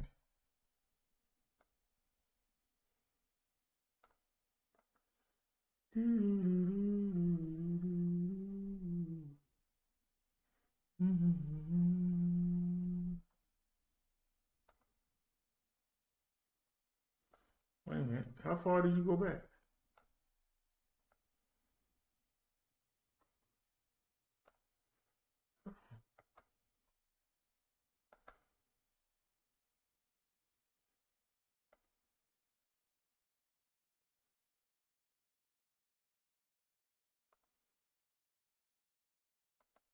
Oh, no, I'm on the wrong person. Doggone, I thought I was crazy.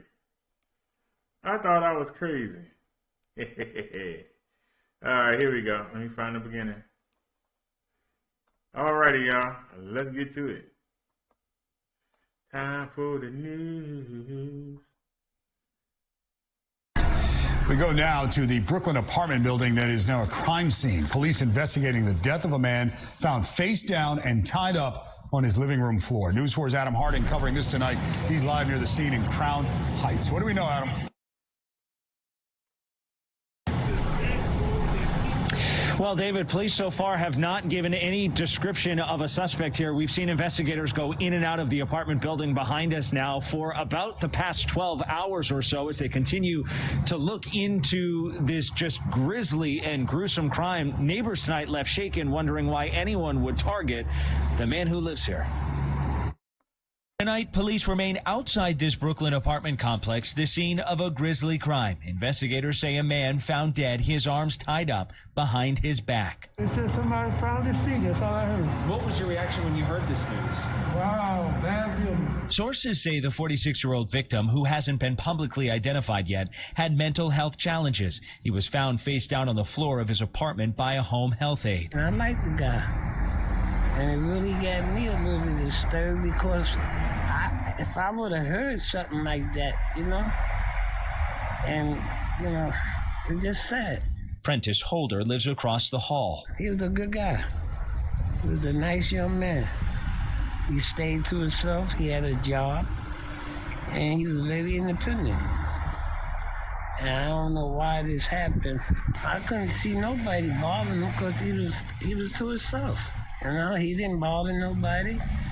He did what he had to do, and he stayed to himself. Sources say they were first called to the home for a robbery. The victim's apartment was in disarray, but investigators right now don't know if it's connected to the crime. So far, investigators haven't released a suspect description. They deserve to be put away. That's the way I feel. It's common rough. I mean, it's rough out here because of COVID, but this world is so mean. David, we've seen a number of cameras placed all around the building, but it's not clear right now if police have been able to get a clear picture of who may be behind this crime. Meantime, I did check with police late tonight. They tell me that the victim's family has still not been notified, and they're still waiting for the medical examiner, according to sources, to determine a cause of death. We're live tonight in Brooklyn. I'm Adam Harding, News 4 New York. News 4 New York. Well, one good thing, I get to give myself another thumbs up. Hey, cool. Alrighty. It's our first story of the day. Let's go back and grab something else.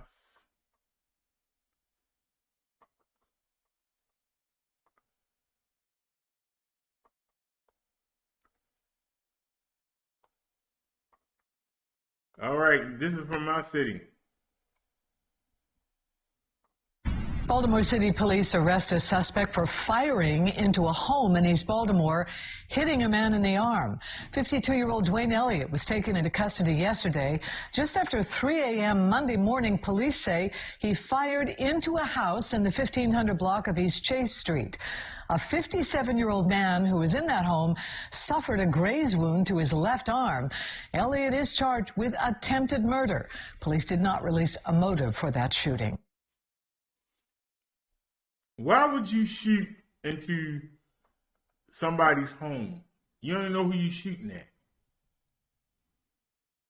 Why would you shoot into somebody's home when you don't know who you're shooting at? He's lucky that man didn't die. Hey, our old boy, I forgot about him.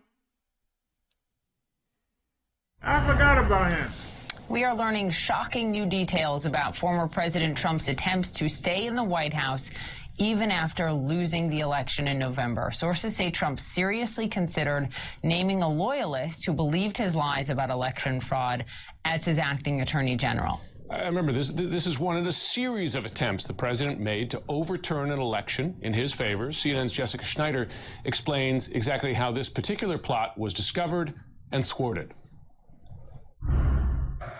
The electors of the Commonwealth of Pennsylvania have cast 20 votes for the Honorable Joseph R. Biden. December 14th was when electors across the country cemented Joe Biden's place as president, but it also marked the day Donald Trump amped up his behind-the-scenes pressure campaign to overturn the results, both publicly and, as we're now learning, privately, in an effort that almost prompted mass resignations at the Justice Department.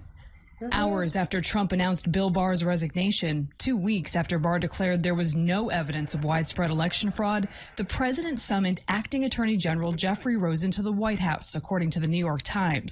Trump wanted DOJ officials to file legal briefs supporting Republican efforts in court to overturn Biden's win, and the Times reports he urged Rosen to appoint special counsels to investigate the unfounded claims of election fraud, and Dominion, the elections equipment company Trump falsely claimed changed votes in coordination with Venezuela. Rosen refused, according to the Times, but what Rosen didn't realize was that Trump had been introduced to the man heading up the civil division of the DOJ, Jeffrey Clark, and that Clark had told the president he agreed fraud had affected the election. You can't ever accept when they steal and rig and rob. The president was fixated on Georgia, and Jeffrey Clark was ready to rally with Trump behind the scenes. Clark reportedly drafted a letter to Georgia state legislators that incorrectly said DOJ was investigating accusations of voter fraud in the state and that Georgia officials should invalidate Biden's win. Top DOJ officials told Clark he was wrong and rejected Clark's request that DOJ hold a press conference announcing an investigation into voter fraud, according to the Times. Clark then met with Trump the weekend of January 2nd, and after the meeting, Clark informed Rosen Trump was going to fire the acting attorney general, and Clark would take over, according to the Times. Clark denied calculating a plan to oust Rosen to the Times and said his conversations with the president were above board. All my official communications were consistent with law. There was a candid discussion of options and pros and cons with the president. It is unfortunate that those who were part of a privileged legal conversation would comment in public while also distorting any discussions. But before Rosen could even react to what was unraveling, Clark's demands and his reported claims that the president would soon fire Rosen, tape of Trump's pressure campaign on Georgia's Secretary of State got out. So, look, all I want to do is this. I just want to find 11,780 votes, which is one more than we have, because we won the state. Trump tore into Secretary of State Brad Raffensperger for more than an hour, even though Raffensperger and his general counsel insisted Georgia's numbers were accurate, especially after 3 recounts. You should want to have an accurate election, and you're a Republican. We believe that we do have an accurate election. No, you don't. No, you don't. You don't have. Not even close. You're off by hundreds of thousands of votes. After the call came out, Rosen's deputy, Richard Donahue, let several senior Justice Department officials in on what was happening, according to the Times. Sources tell CNN they all agreed, including Trump's own Senate-confirmed appointees, that if Trump fired Rosen, they would all resign in protest. On Sunday night, January 3rd at 6 p.m., Jeffrey Rosen, Richard Donahue, and the DOJ official doing the president's bidding, Jeffrey Clark, met at the White House with Trump, White House counsel Pat Cipollone, and other lawyers. The Times reports Rosen and Clark laid out their arguments as if they were contestants on Trump's long-running reality show, The Apprentice. Rosen arguing that there was no fraud to investigate, Clark urging the president to move forward with his plans to fight the results and fire Rosen. Pat Cipollone advised the president not to fire Rosen, according to the Times, and Trump was warned that several top DOJ officials would resign if he fired the acting AG. It took several hours, sources tell CNN, but eventually Trump was swayed that the resulting chaos at DOJ wasn't worth eliminating Rosen. But the damning details now emerging of a constitutional crisis averted are adding to Democrats' calls that the president needs to be convicted in the Senate. The president was actually actively trying to take out his own attorney general and put in an unknown bureaucrat conspiring with him. I think we're going to get more and more evidence over the next few weeks, as if it's not enough that he sent an angry mob down the mall to invade the Capitol. Incoming Senate Judiciary Chairman Dick Durbin says his committee is investigating Trump's reported plans to fire Rosen and rely on Clark to further his claims of fraud. And Majority Leader Chuck Schumer is calling on DOJ's Inspector General to investigate what Schumer calls more attempted sedition. What happened was just despicable.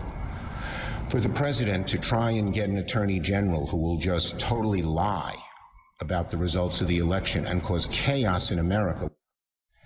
And all of these emerging new details really set up new avenues for Democrats to pursue in their impeachment trial set to begin in 2 weeks. But when David Cicilline, who's a House impeachment manager, was asked if he believed Jeffrey Rosen or Jeffrey Clark should be called as witnesses, he would not say. Now, we do know that the DOJ Inspector General has already opened an investigation into whether Trump administration officials improperly pressured the former U.S. Attorney in Georgia, B.J. Pak, to investigate the election. Pak abruptly resigned earlier this month, and he said at the time it was due to unforeseen circumstances. I have reached out to Pak, but he is declining to comment. But Poppy and Jim, Democrats will really now have to decide how to tackle these new threads that are emerging, but no doubt it will amplify their calls to convict the president and, of course, their subsequent efforts perhaps to also bar him from holding future office. So a lot developing perhaps in these next 2 weeks. Guys? I mean, multiple attempts here, multiple, by this president at the state and federal level to overturn the election. It's just remarkable. It's such a great telling of it in detail. Jessica Schneider, thanks very much. All right, what's going on with the OBS? What's going on here? What is going on here? I know it's snowing. Because when I went to get the package, it was snowing. When I went to go to the market today, it was snowing. And it was sticking. I hope it's just a frosting. I really do. Because I'm thinking about riding down to the 7-Eleven. But I'm trying to figure out what's going on. Why are we having problems?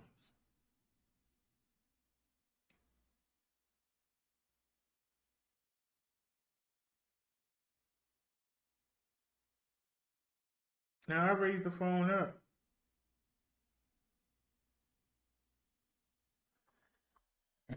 Let me try and do this. Let me see if I can hold it. Nope, it's doing it already.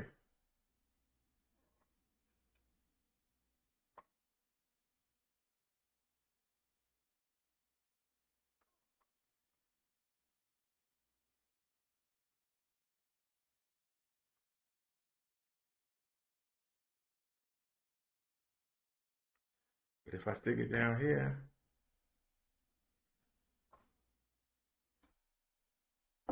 all right, seems to stabilize. Let's get back to work. Nia says, oh dear, it's a wonder he's not under arrest. You know he rich. He not going to jail. Rich people don't go to jail unless they really piss somebody off. But you never know. Stranger things have happened. Okay, I'm going to help it out a little bit. I shouldn't have to do this. But let me go in. Go to output. What are we on? 4350. Let's change it to 4050. I love this new keyboard. It is so cute. I love it. Okay, save changes. So that's going to help. I brought it down from 4350 or 4.35 to 4.0. So, or 40.0, I should say. All right, let's get to our next story.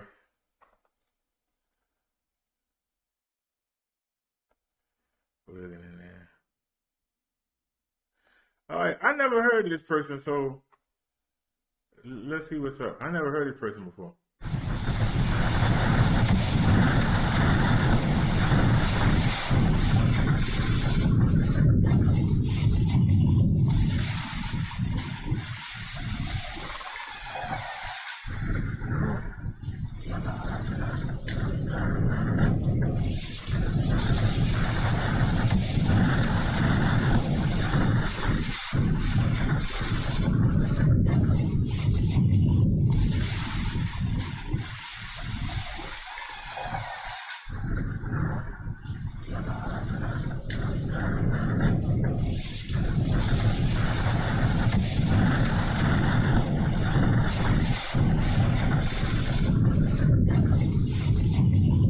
Alrighty, I know that, man, they got all that money and can't get better microphones.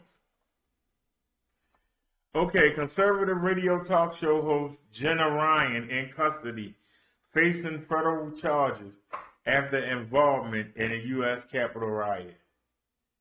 That's a daggone shame. See that? And she probably thought she was a celebrity and was above the law. Shoot, they came up in her house like she stole something. All right.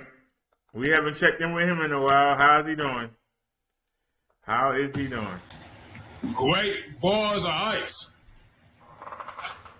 Look, y'all, look what I got here. I got the great balls of ice. My new word, the great balls of ice. Someone saw it in a little.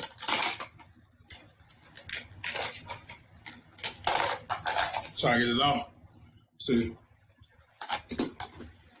The great balls of ice. There's your boy, Neil.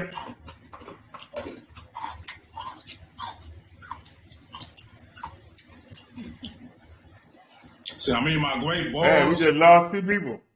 Of ice? Well, I should. Well, more people want to call it great bowl of ice.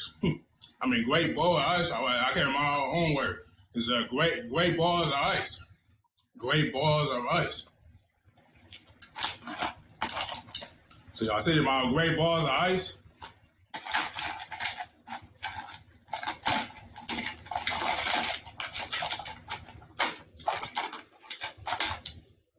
See y'all? It look like snow ice on my hand, on my spoon hand. See, I'm gonna use the other one. Alrighty, I think we had enough of, really? So we sure you want to eat. Really? This one. Really? Okay,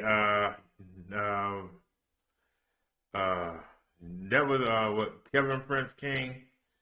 Okay, okay. Let's keep moving.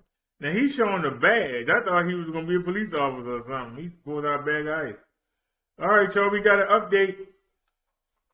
The woman who falsely accused a black teenager of stealing her cell phone in a Soho hotel last month was in court today in California. And it came after a bizarre and exclusive interview with CBS 2 News. CBS 2's Nick Calloway has more.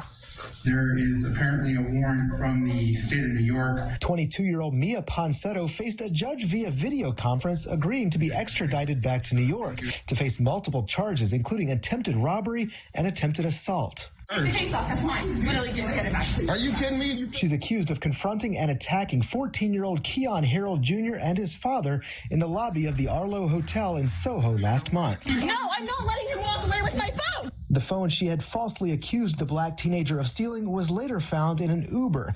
Just hours before her arrest in Ventura County, California, Ponsetto and her attorney sat down for an exclusive and wild interview with CBS This Morning's Gayle King. You're saying, look, I'm 22 years old. You're 22 years old, but you are old enough to know better.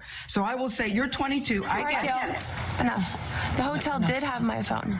Ponsetto did apologize several times during that interview, but she also accused the teen's father of assaulting her. Slamming me to the ground and pulling my hair and throwing me and dragging me across the ground. Yeah, but I think, you know, the video we saw, it looked like you had just attacked his son. In a statement, the Harold family said the incident never should have happened. Ponsetto's attorney says her client appears to be emotionally unwell. Nick Calloway, CBS 2 News.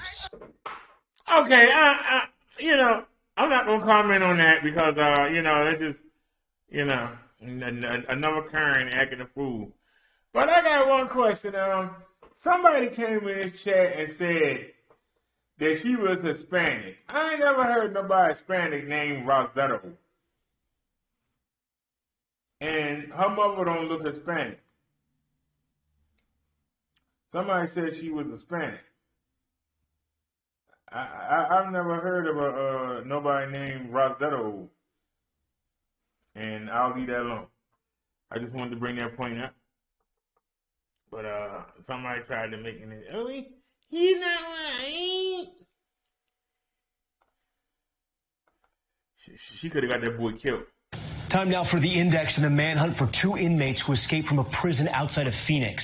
Authorities say John Sharpio and David Harmon broke into a tool shed by removing an AC unit and breaking through the wall. They then used the tools to cut through a security fence.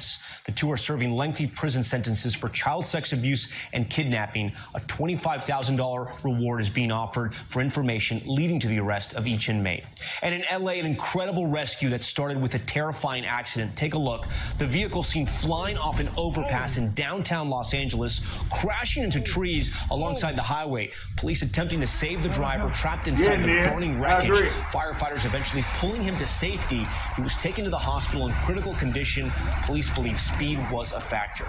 And the alleged drug kingpin under arrest tonight. Sage Shi-Lop reportedly taken into custody at Amsterdam's International Airport. The Chinese-born Canadian national is accused of running, quote, the company, one of the world's biggest meth cartels. He's been compared to drug lords El Chapo and Pablo Escobar. 20 global agencies had been working to track him down. He previously served prison time in the U.S. for drug trafficking. Hi, everyone. Well, yeah, here. Thanks for checking out the...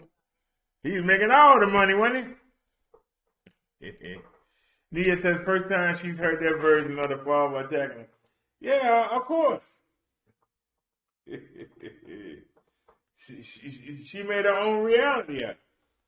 Well, you know, I'm a victim too.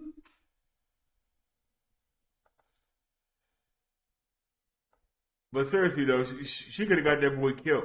It's a good thing his father was there, and his father being there, he just still. The search continues tonight for the men who attacked a woman after she told one of them she didn't want him to buy her a bottle of wine. Tonight, she's getting a show of support from her community, calling for justice. CBS 2's Corey James reports from Harlem.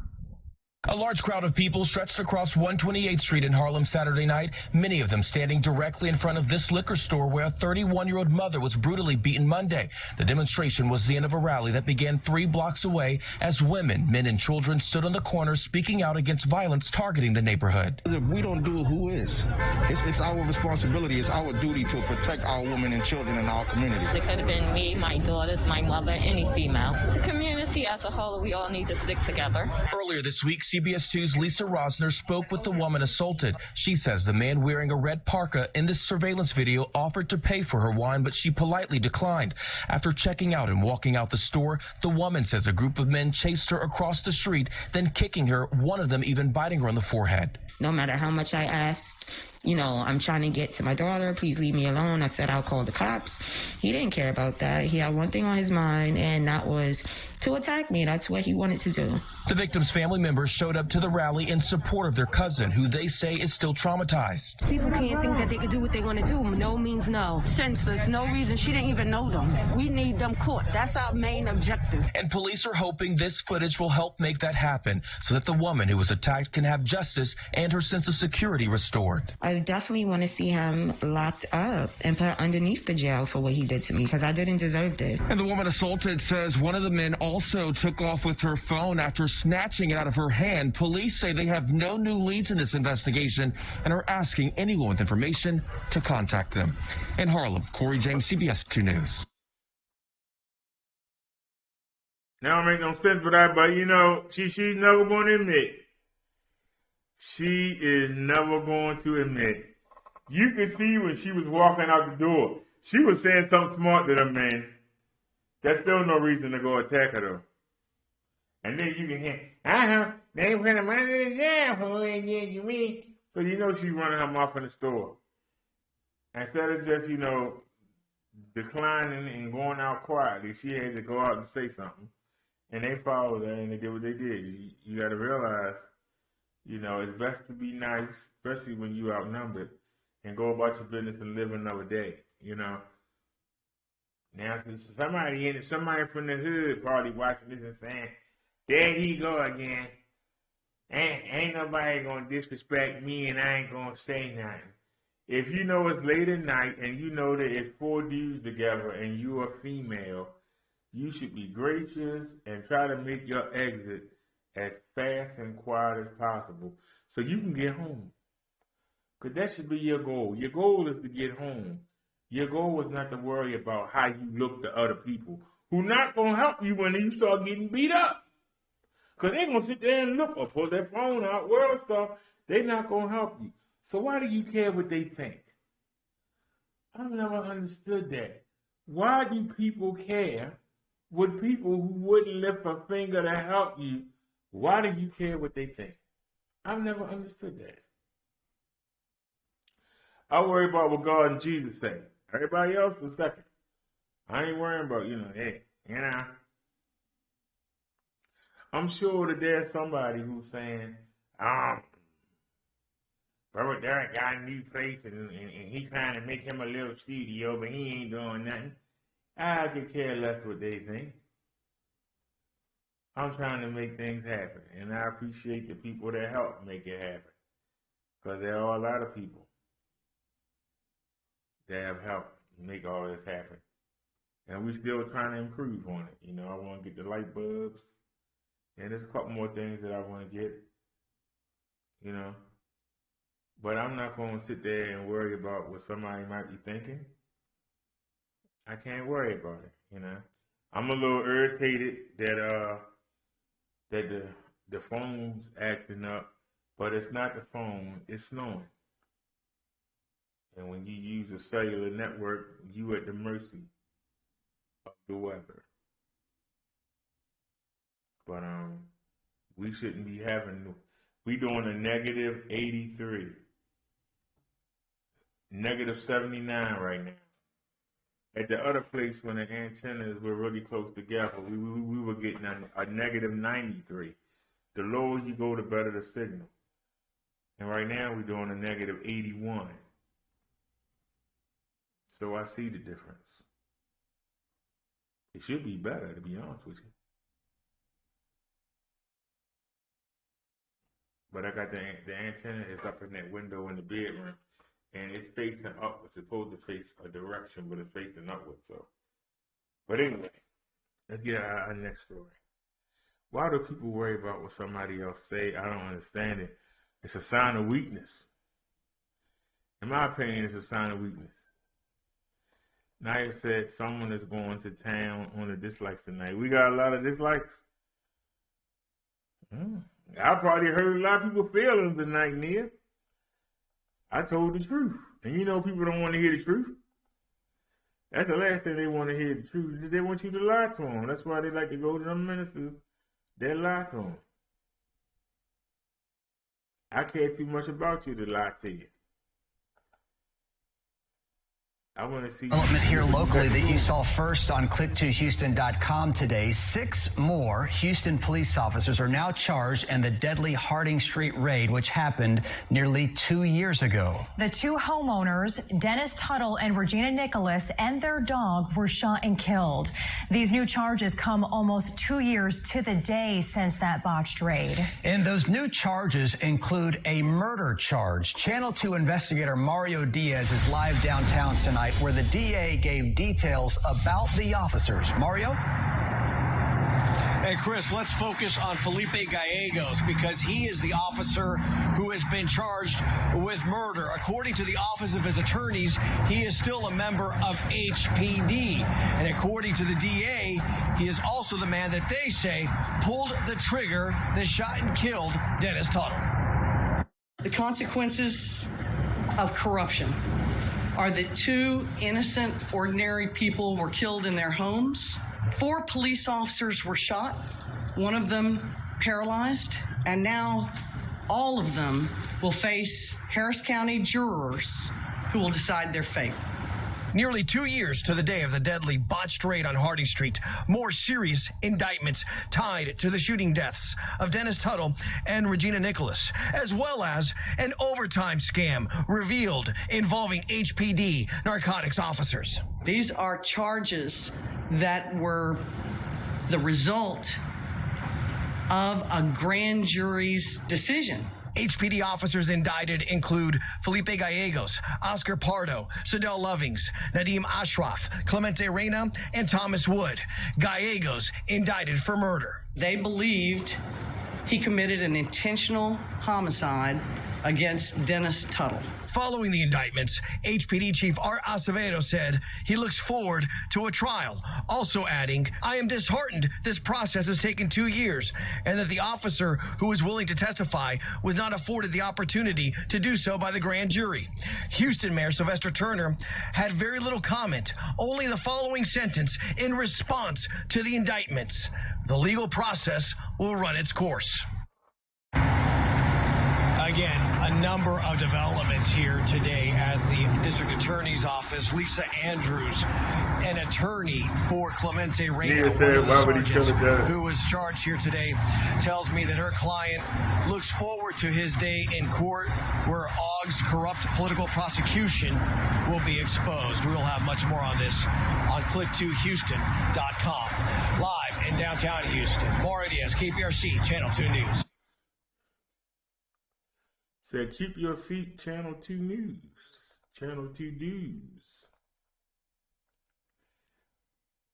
Nigga says, yes, 16, oh dear, why would he kill the dud? Because they scared, Naya. They scared. Police shouldn't be scared. All right, let's keep it going.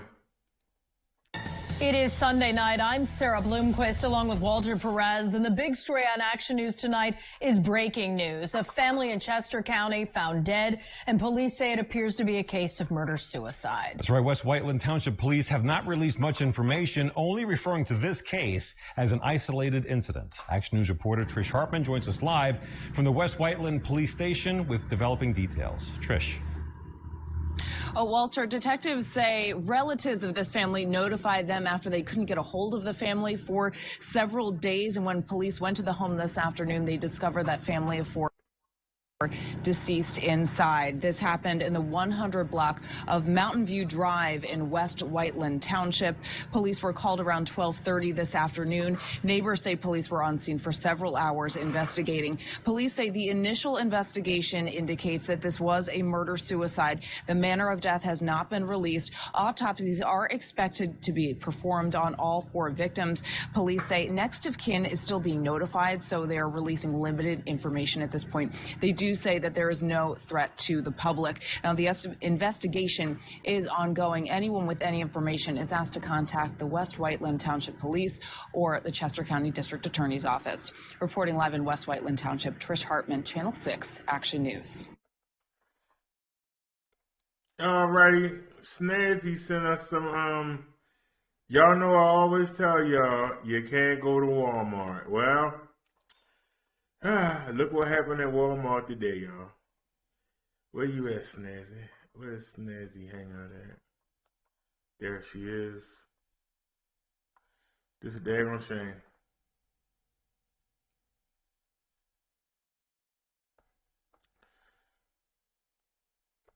Four juveniles arrested after 15-year-old girl dies after fight inside a Louisiana Walmart.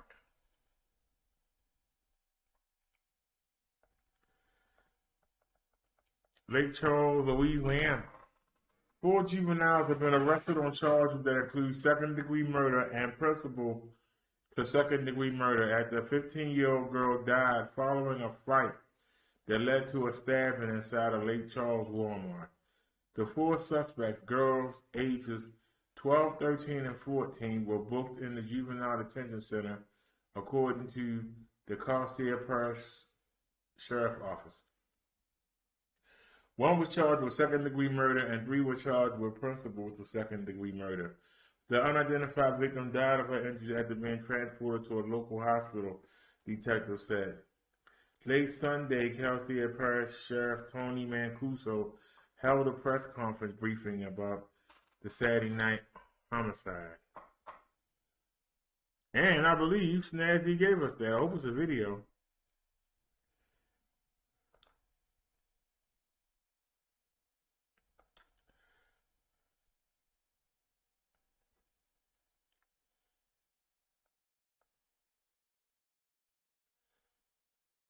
All the dead animations.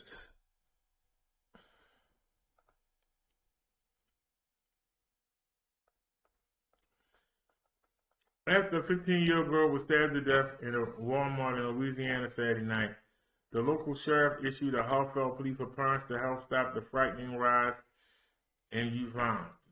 This is not something we can police our way of, said the sheriff, Tony Mancuso, who urged parents to take control. Police say the teen was stabbed to death in the Lake Charles Walmart by four girls who are now in juvenile detention. A 13-year-old was accused of murder, and three others, 12, 13, and 14, also face charges. At the fight inside the Walmart, the girls allegedly stabbed the victim with knives stolen from the store. It's really heartbreaking when we come in and pick up the pieces because so many families were damaged after this. All right, hold on a sec. Wait a minute. You had a 4-on-1. They beat the girl up. And then they went and took knives that were for sale at Walmart and stabbed the girl to death. Right? Nia said lives growing so young. Yeah, it's sad. It's 4-on-1 and y'all beat the girl up. And these are 12, 13, and 14-year-olds. They beat the girl up. And then went and took knives that were being sold at the Walmart. They ain't had their own stuff. And they stabbed the girl up in the store. You had already beat her up. Why you had to stab her? I don't understand. I bet she was over a boy. A boy that probably don't give a darn about none of them. All right, let's stay with Snazzy. Can we get a video? Man gets trapped in machine and dies at a South Carolina plant. Spartanburg, South Carolina. An investigation is underway after a man got trapped in a machine at a South Carolina manufacturing plant and died. Anthony Dean Lemons of Poncelet died early Sunday from injuries suffered at an innovative fibers facility in Spartanburg, the coroner's office said. We are saddened to confirm the loss of a co-worker from a workplace incident, the company said in a statement. Production at the plant was stopped and is scheduled to resume at a later date, the statement said. Authorities said Lemons got trapped in a machine around 1:15 a.m. Sunday and was pronounced dead an hour later. Innovative Fibers said it's committed to helping the South Carolina Occupational Safety and Health Administration as it investigates the death. The coroner officer said a forensic exam was scheduled for Monday. That daggone shame. The man fell in the machine. Man, that's terrible. Nia said, yes, awful. All right, y'all. Let's get to the CV numbers. We haven't done them in a while. Oh, man, I forgot I had articles. I didn't even read them. Well, I went on it. I preached without them. I don't need them. Yeah, that's a good thing. I went on it and preached without them. Didn't need them. This is the second sermon in a row. All right. CV cases. We got 25,000. I keep saying 1,000. 25,861,597 known cases of the CV so far. We got 431,392 deaths. People that have succumbed to the virus. All right. Check the stats. California knows how to party in the city of LA, where 400 people have died today. I'm talking about California. They got 23,236 new cases today. They lost 410 people. They got almost 2 million people walking around infected. Texas, 19,020 new cases today. They lost 135 people.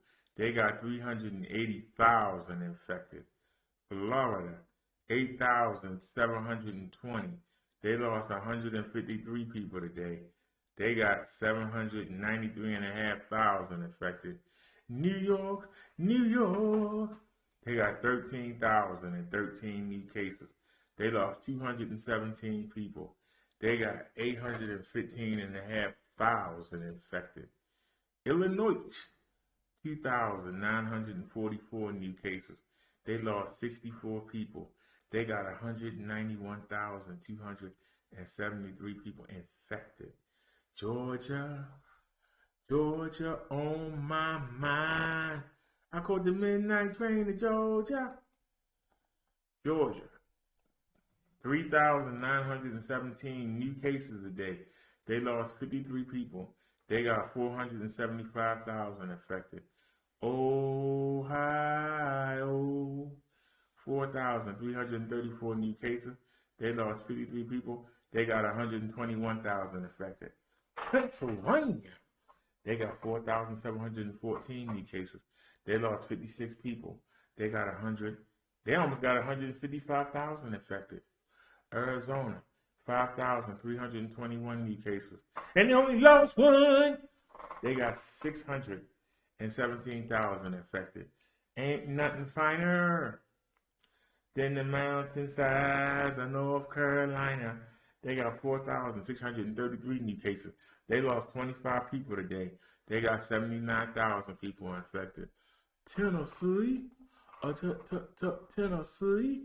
they got 1,710 new cases. They lost 111 people. They got 44,500 infected. New Jersey, they got 4,143 new cases. They lost 22 people. They got 286,000 infected.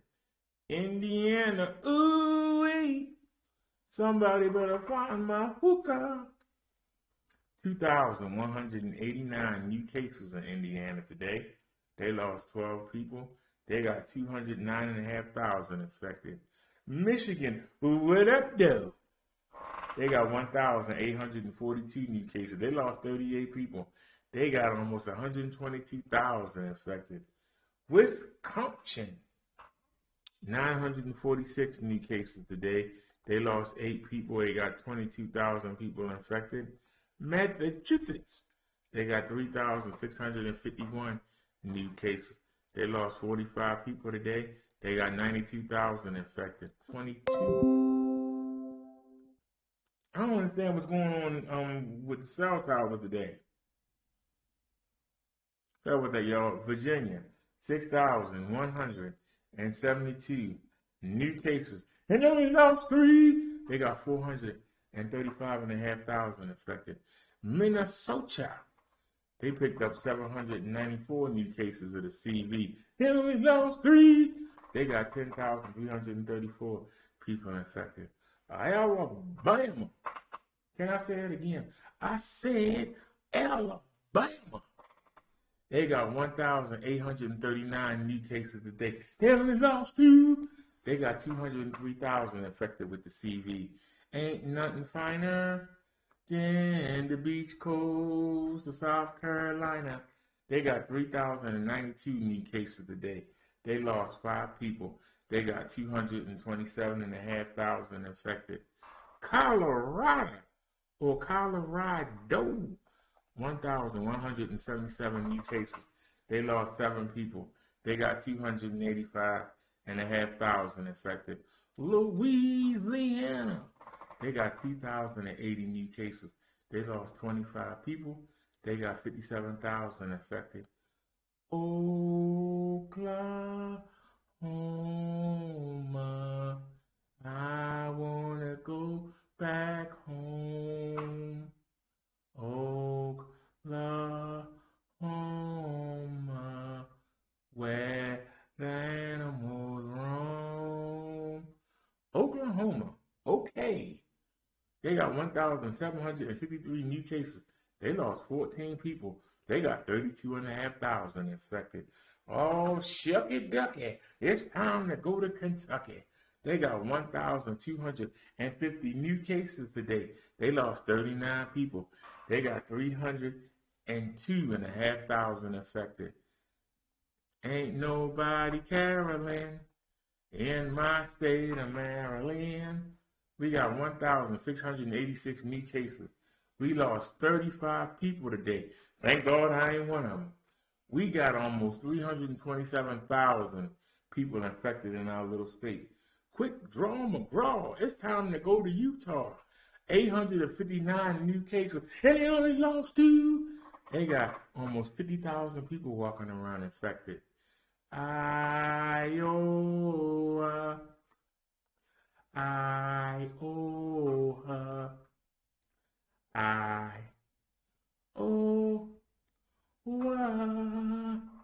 603 new cases of CV today, and they lost none. They got 35,000 walking around infected. Washington State, 2,083 new cases. They lost 28 people. They got almost 163,000 affected. The fake Kansas, Arkansas, or Arkansas, 636 new cases. They lost 44 people. They got 18,000 walking around infected. Nevada, 990 new cases. They only lost 3. They got 102,500 walking around infected. The real Kansas. Where's Dorothy and Toto at? Where you at? Where's the Tin Man? They got 2,457 new cases. And they lost 2. No stats for the active. Mississippi. You got M-I, crooked letter I, crooked letter I, humpback I.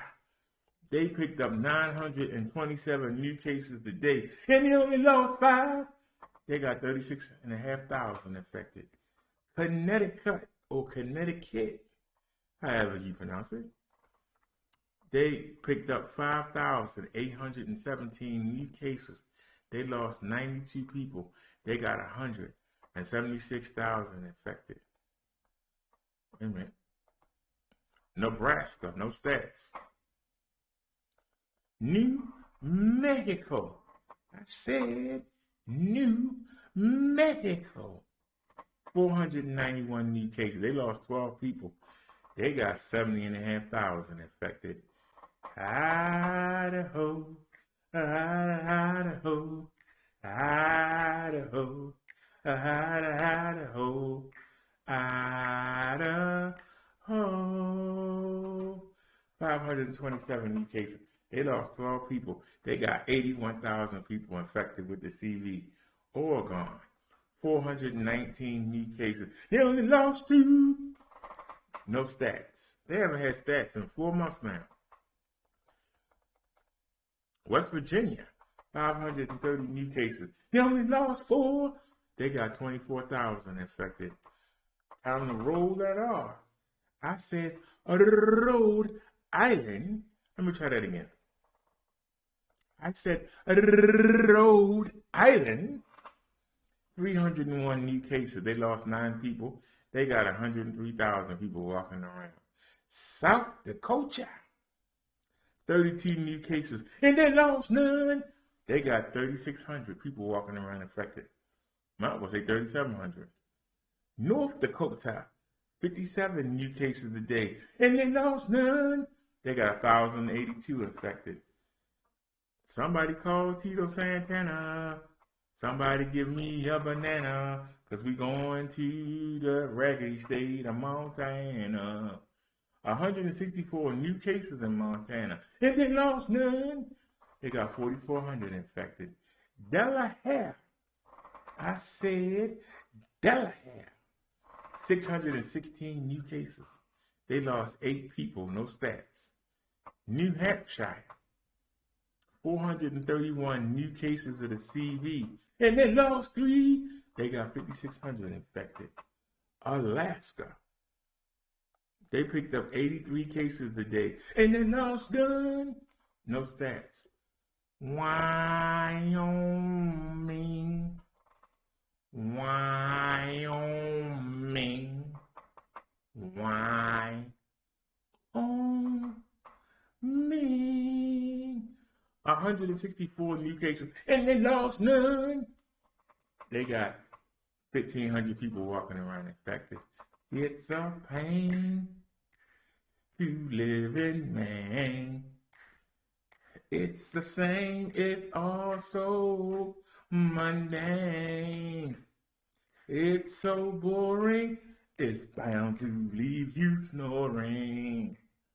It's a strain to live in Maine. 448 new cases a day. They only lost 3. They got 24,000 infected. The District of Columbia, 204 new cases. They lost 7 people. They got 9,800 infected. Hawaii.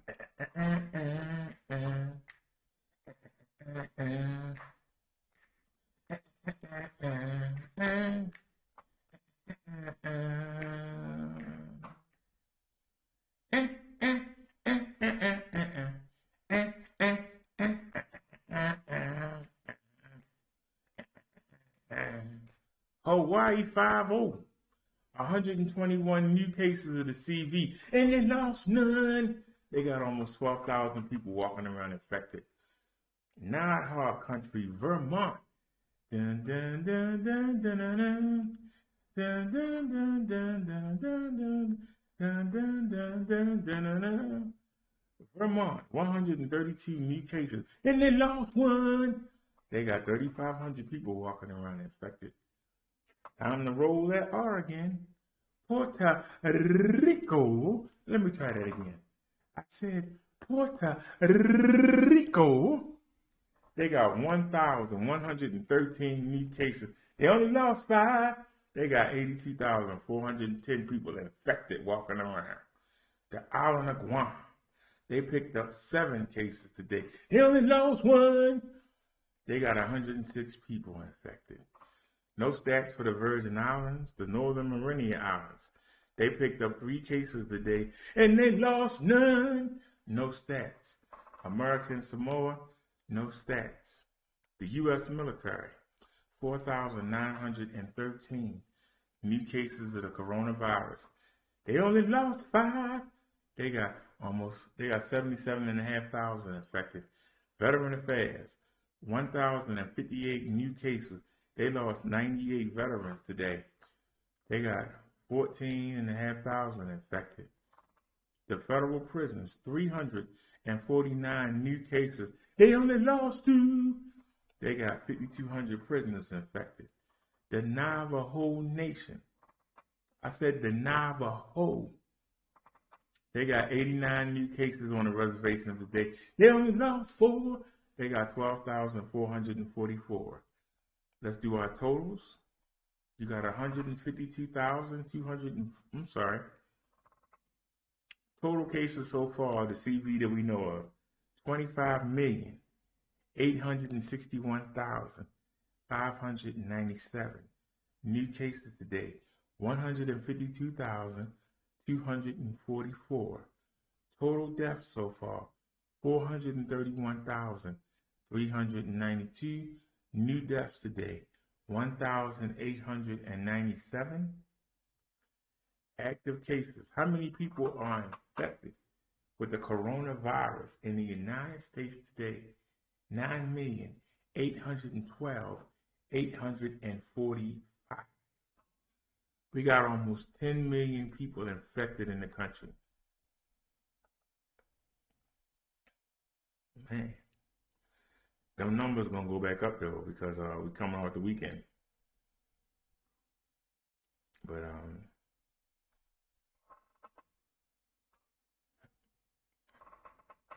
y'all, it's at 12 o'clock. I was trying to be quiet. That's why I did it in a hushed tone. You know, I got neighbors now, so I gotta respect them. Matter of fact, it's 12:13 a.m. Let me get ready to get out of here. But I appreciate y'all coming and hanging with me. I hope y'all enjoyed the sermon earlier. And I will see y'all tomorrow. Or, as Nia would say, see you soon. As I say, I see y'all later on today. I'm going to have to go out because I'm out of food. So I'm going to have to go to the market or 7-Eleven or somewhere. Family Dollar. I got to hit something. It snowed today. I don't know. I know I ain't riding a bike. I might have to take the scooter. I got to sit over here in the corner. I might have to take the scooter out and go. I don't want to take the bike out there in the snow. If I fall, the scooter tip over, you know, I got a better chance of not getting hurt than, you know, being in the bike. So, I'm going to take this trailer. I'm trying to think if I should try and market it uphill. We're going to have to try it tomorrow. We just going to have to try it, that's all. No more to be said about it. We're going to have to just try it tomorrow. So I hope y'all enjoyed the show. It was fun. Finally got the desk. I wish the chair was here, but it doesn't change what we do here. I appreciate y'all coming and hanging out with me. And like I said, I will see y'all tomorrow. I don't have anything on the scooter. I don't know if we're gonna do a mobile live tomorrow. I don't have everything's on the bike. And I don't want to take the bike out there in the snow. So the chances are it's going to be maybe 2 or 3 inches, and then it's going to turn right to ice tonight. So I think I'm safer on the scooter. What do you think, Nia? Am I safer riding the scooter than the bike? But we definitely got to hit the market. Oh, I know what I can do. Damn, didn't nobody donate tonight? Damn. Yeah, I'm going to take it tomorrow, that's all. So, alrighty, y'all. I'll see y'all tomorrow. Y'all have a great night. And thanks for watching. I love coming and hanging out with y'all. I'm glad y'all came and hung out with me. And I will see y'all later on today. Peace, everybody.